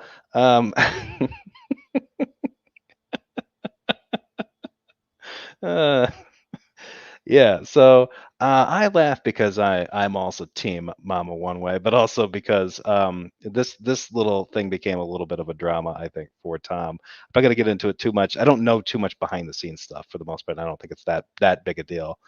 But right after this, when Tom posted this in the Reformation General chat, people started sharing this on there, and One Way decided that the thing to do would be to copyright strike Tom Rabbit, because I believe the math, the arithmetic on it was, well, you're using my wife's voice in a monetized video, so, which is stretching things. But then he took it a step further and said that Tom Rabbit should know about his wife being disabled, which I don't think anybody. There's probably a lot of people in the Reformation General chat that now know that One Way has a disabled wife because he just told them. So he's blaming Tom Rabbit for this. Meanwhile, then he goes on to tell people that that she is disabled. He is the payee. Goes on to explain things about her medical condition, which I don't think really no one needs to know, and I'm not going to repeat him here. And then just tries to turn this into like, look at what a scumbag Tom Rabbit is for taking advantage of my poor disabled wife. When it's like, okay, for the most part, I think most people can kind of sympathize with her yelling at you at this point after some of the videos that we've watched. I certainly can. The fact that she's disabled and you're the payee, you are supposed to be taking care of her. Like if you have responsibility, that you have things that you need to do for her, that's part of what being her, payee and likely guardian. It probably has medical decision-making authority in her life. He admitted later on in the chat that he would spend 15 plus hours on the internet debating people, and this would drive his wife nuts. And as you can see, like he did it again. He kind of had a little bit of a relapse on Clubhouse. Not a big deal, but he gets into that, and then he's ignoring her, and then he's on there with some buddies, kind of chuckling, kind of, oh, look, you can see what I have to deal with over here. Like, but Tom's the one that needs to understand. He's the one that looks bad, not One Way, not for ignoring his wife and being condescending and patronizing to her, while kind of laughing up his sleeve about his situation with his wife, and also kind of bemoaning his situation to his quote unquote Christian friends. Awesome job, One Way. Husband of the year, my friend. Husband of the year. But hopefully you got your wife's, she got to the hospital, got to the doctor's office, whatever, got her stuff taken care of. Hopefully she doesn't always have to yell that loud just to get him motivated and get him moving, but who knows. All right, folks. Yeah, Randall says, by the sounds of it, I don't think anyone would be able to take advantage of her. She sounds way too assertive for that. Yeah, I think a lot of people commented on the fact that she gave a very, very concise argument. Like, wait a minute, you smoke pot. I'm like, Tom's a loser pothead. I'm like, well, you smoke pot, therefore you're a loser. She says you're just as much of a dumbass. Like, you can't argue with that logic. Like, it's. So yeah, I would open it up, but I probably shouldn't. I've been on for longer than I need to be, and I'm gonna be heading off to bed here pretty soon anyway. So with that, I'm gonna wrap this up now. Anyway, folks, thanks for joining me for another one of these. Look forward to comments, criticisms in the chats. Like, subscribe, do all that kind of good stuff. And I will see you all later when I do another review, hopefully. Catch you later, and have a great night.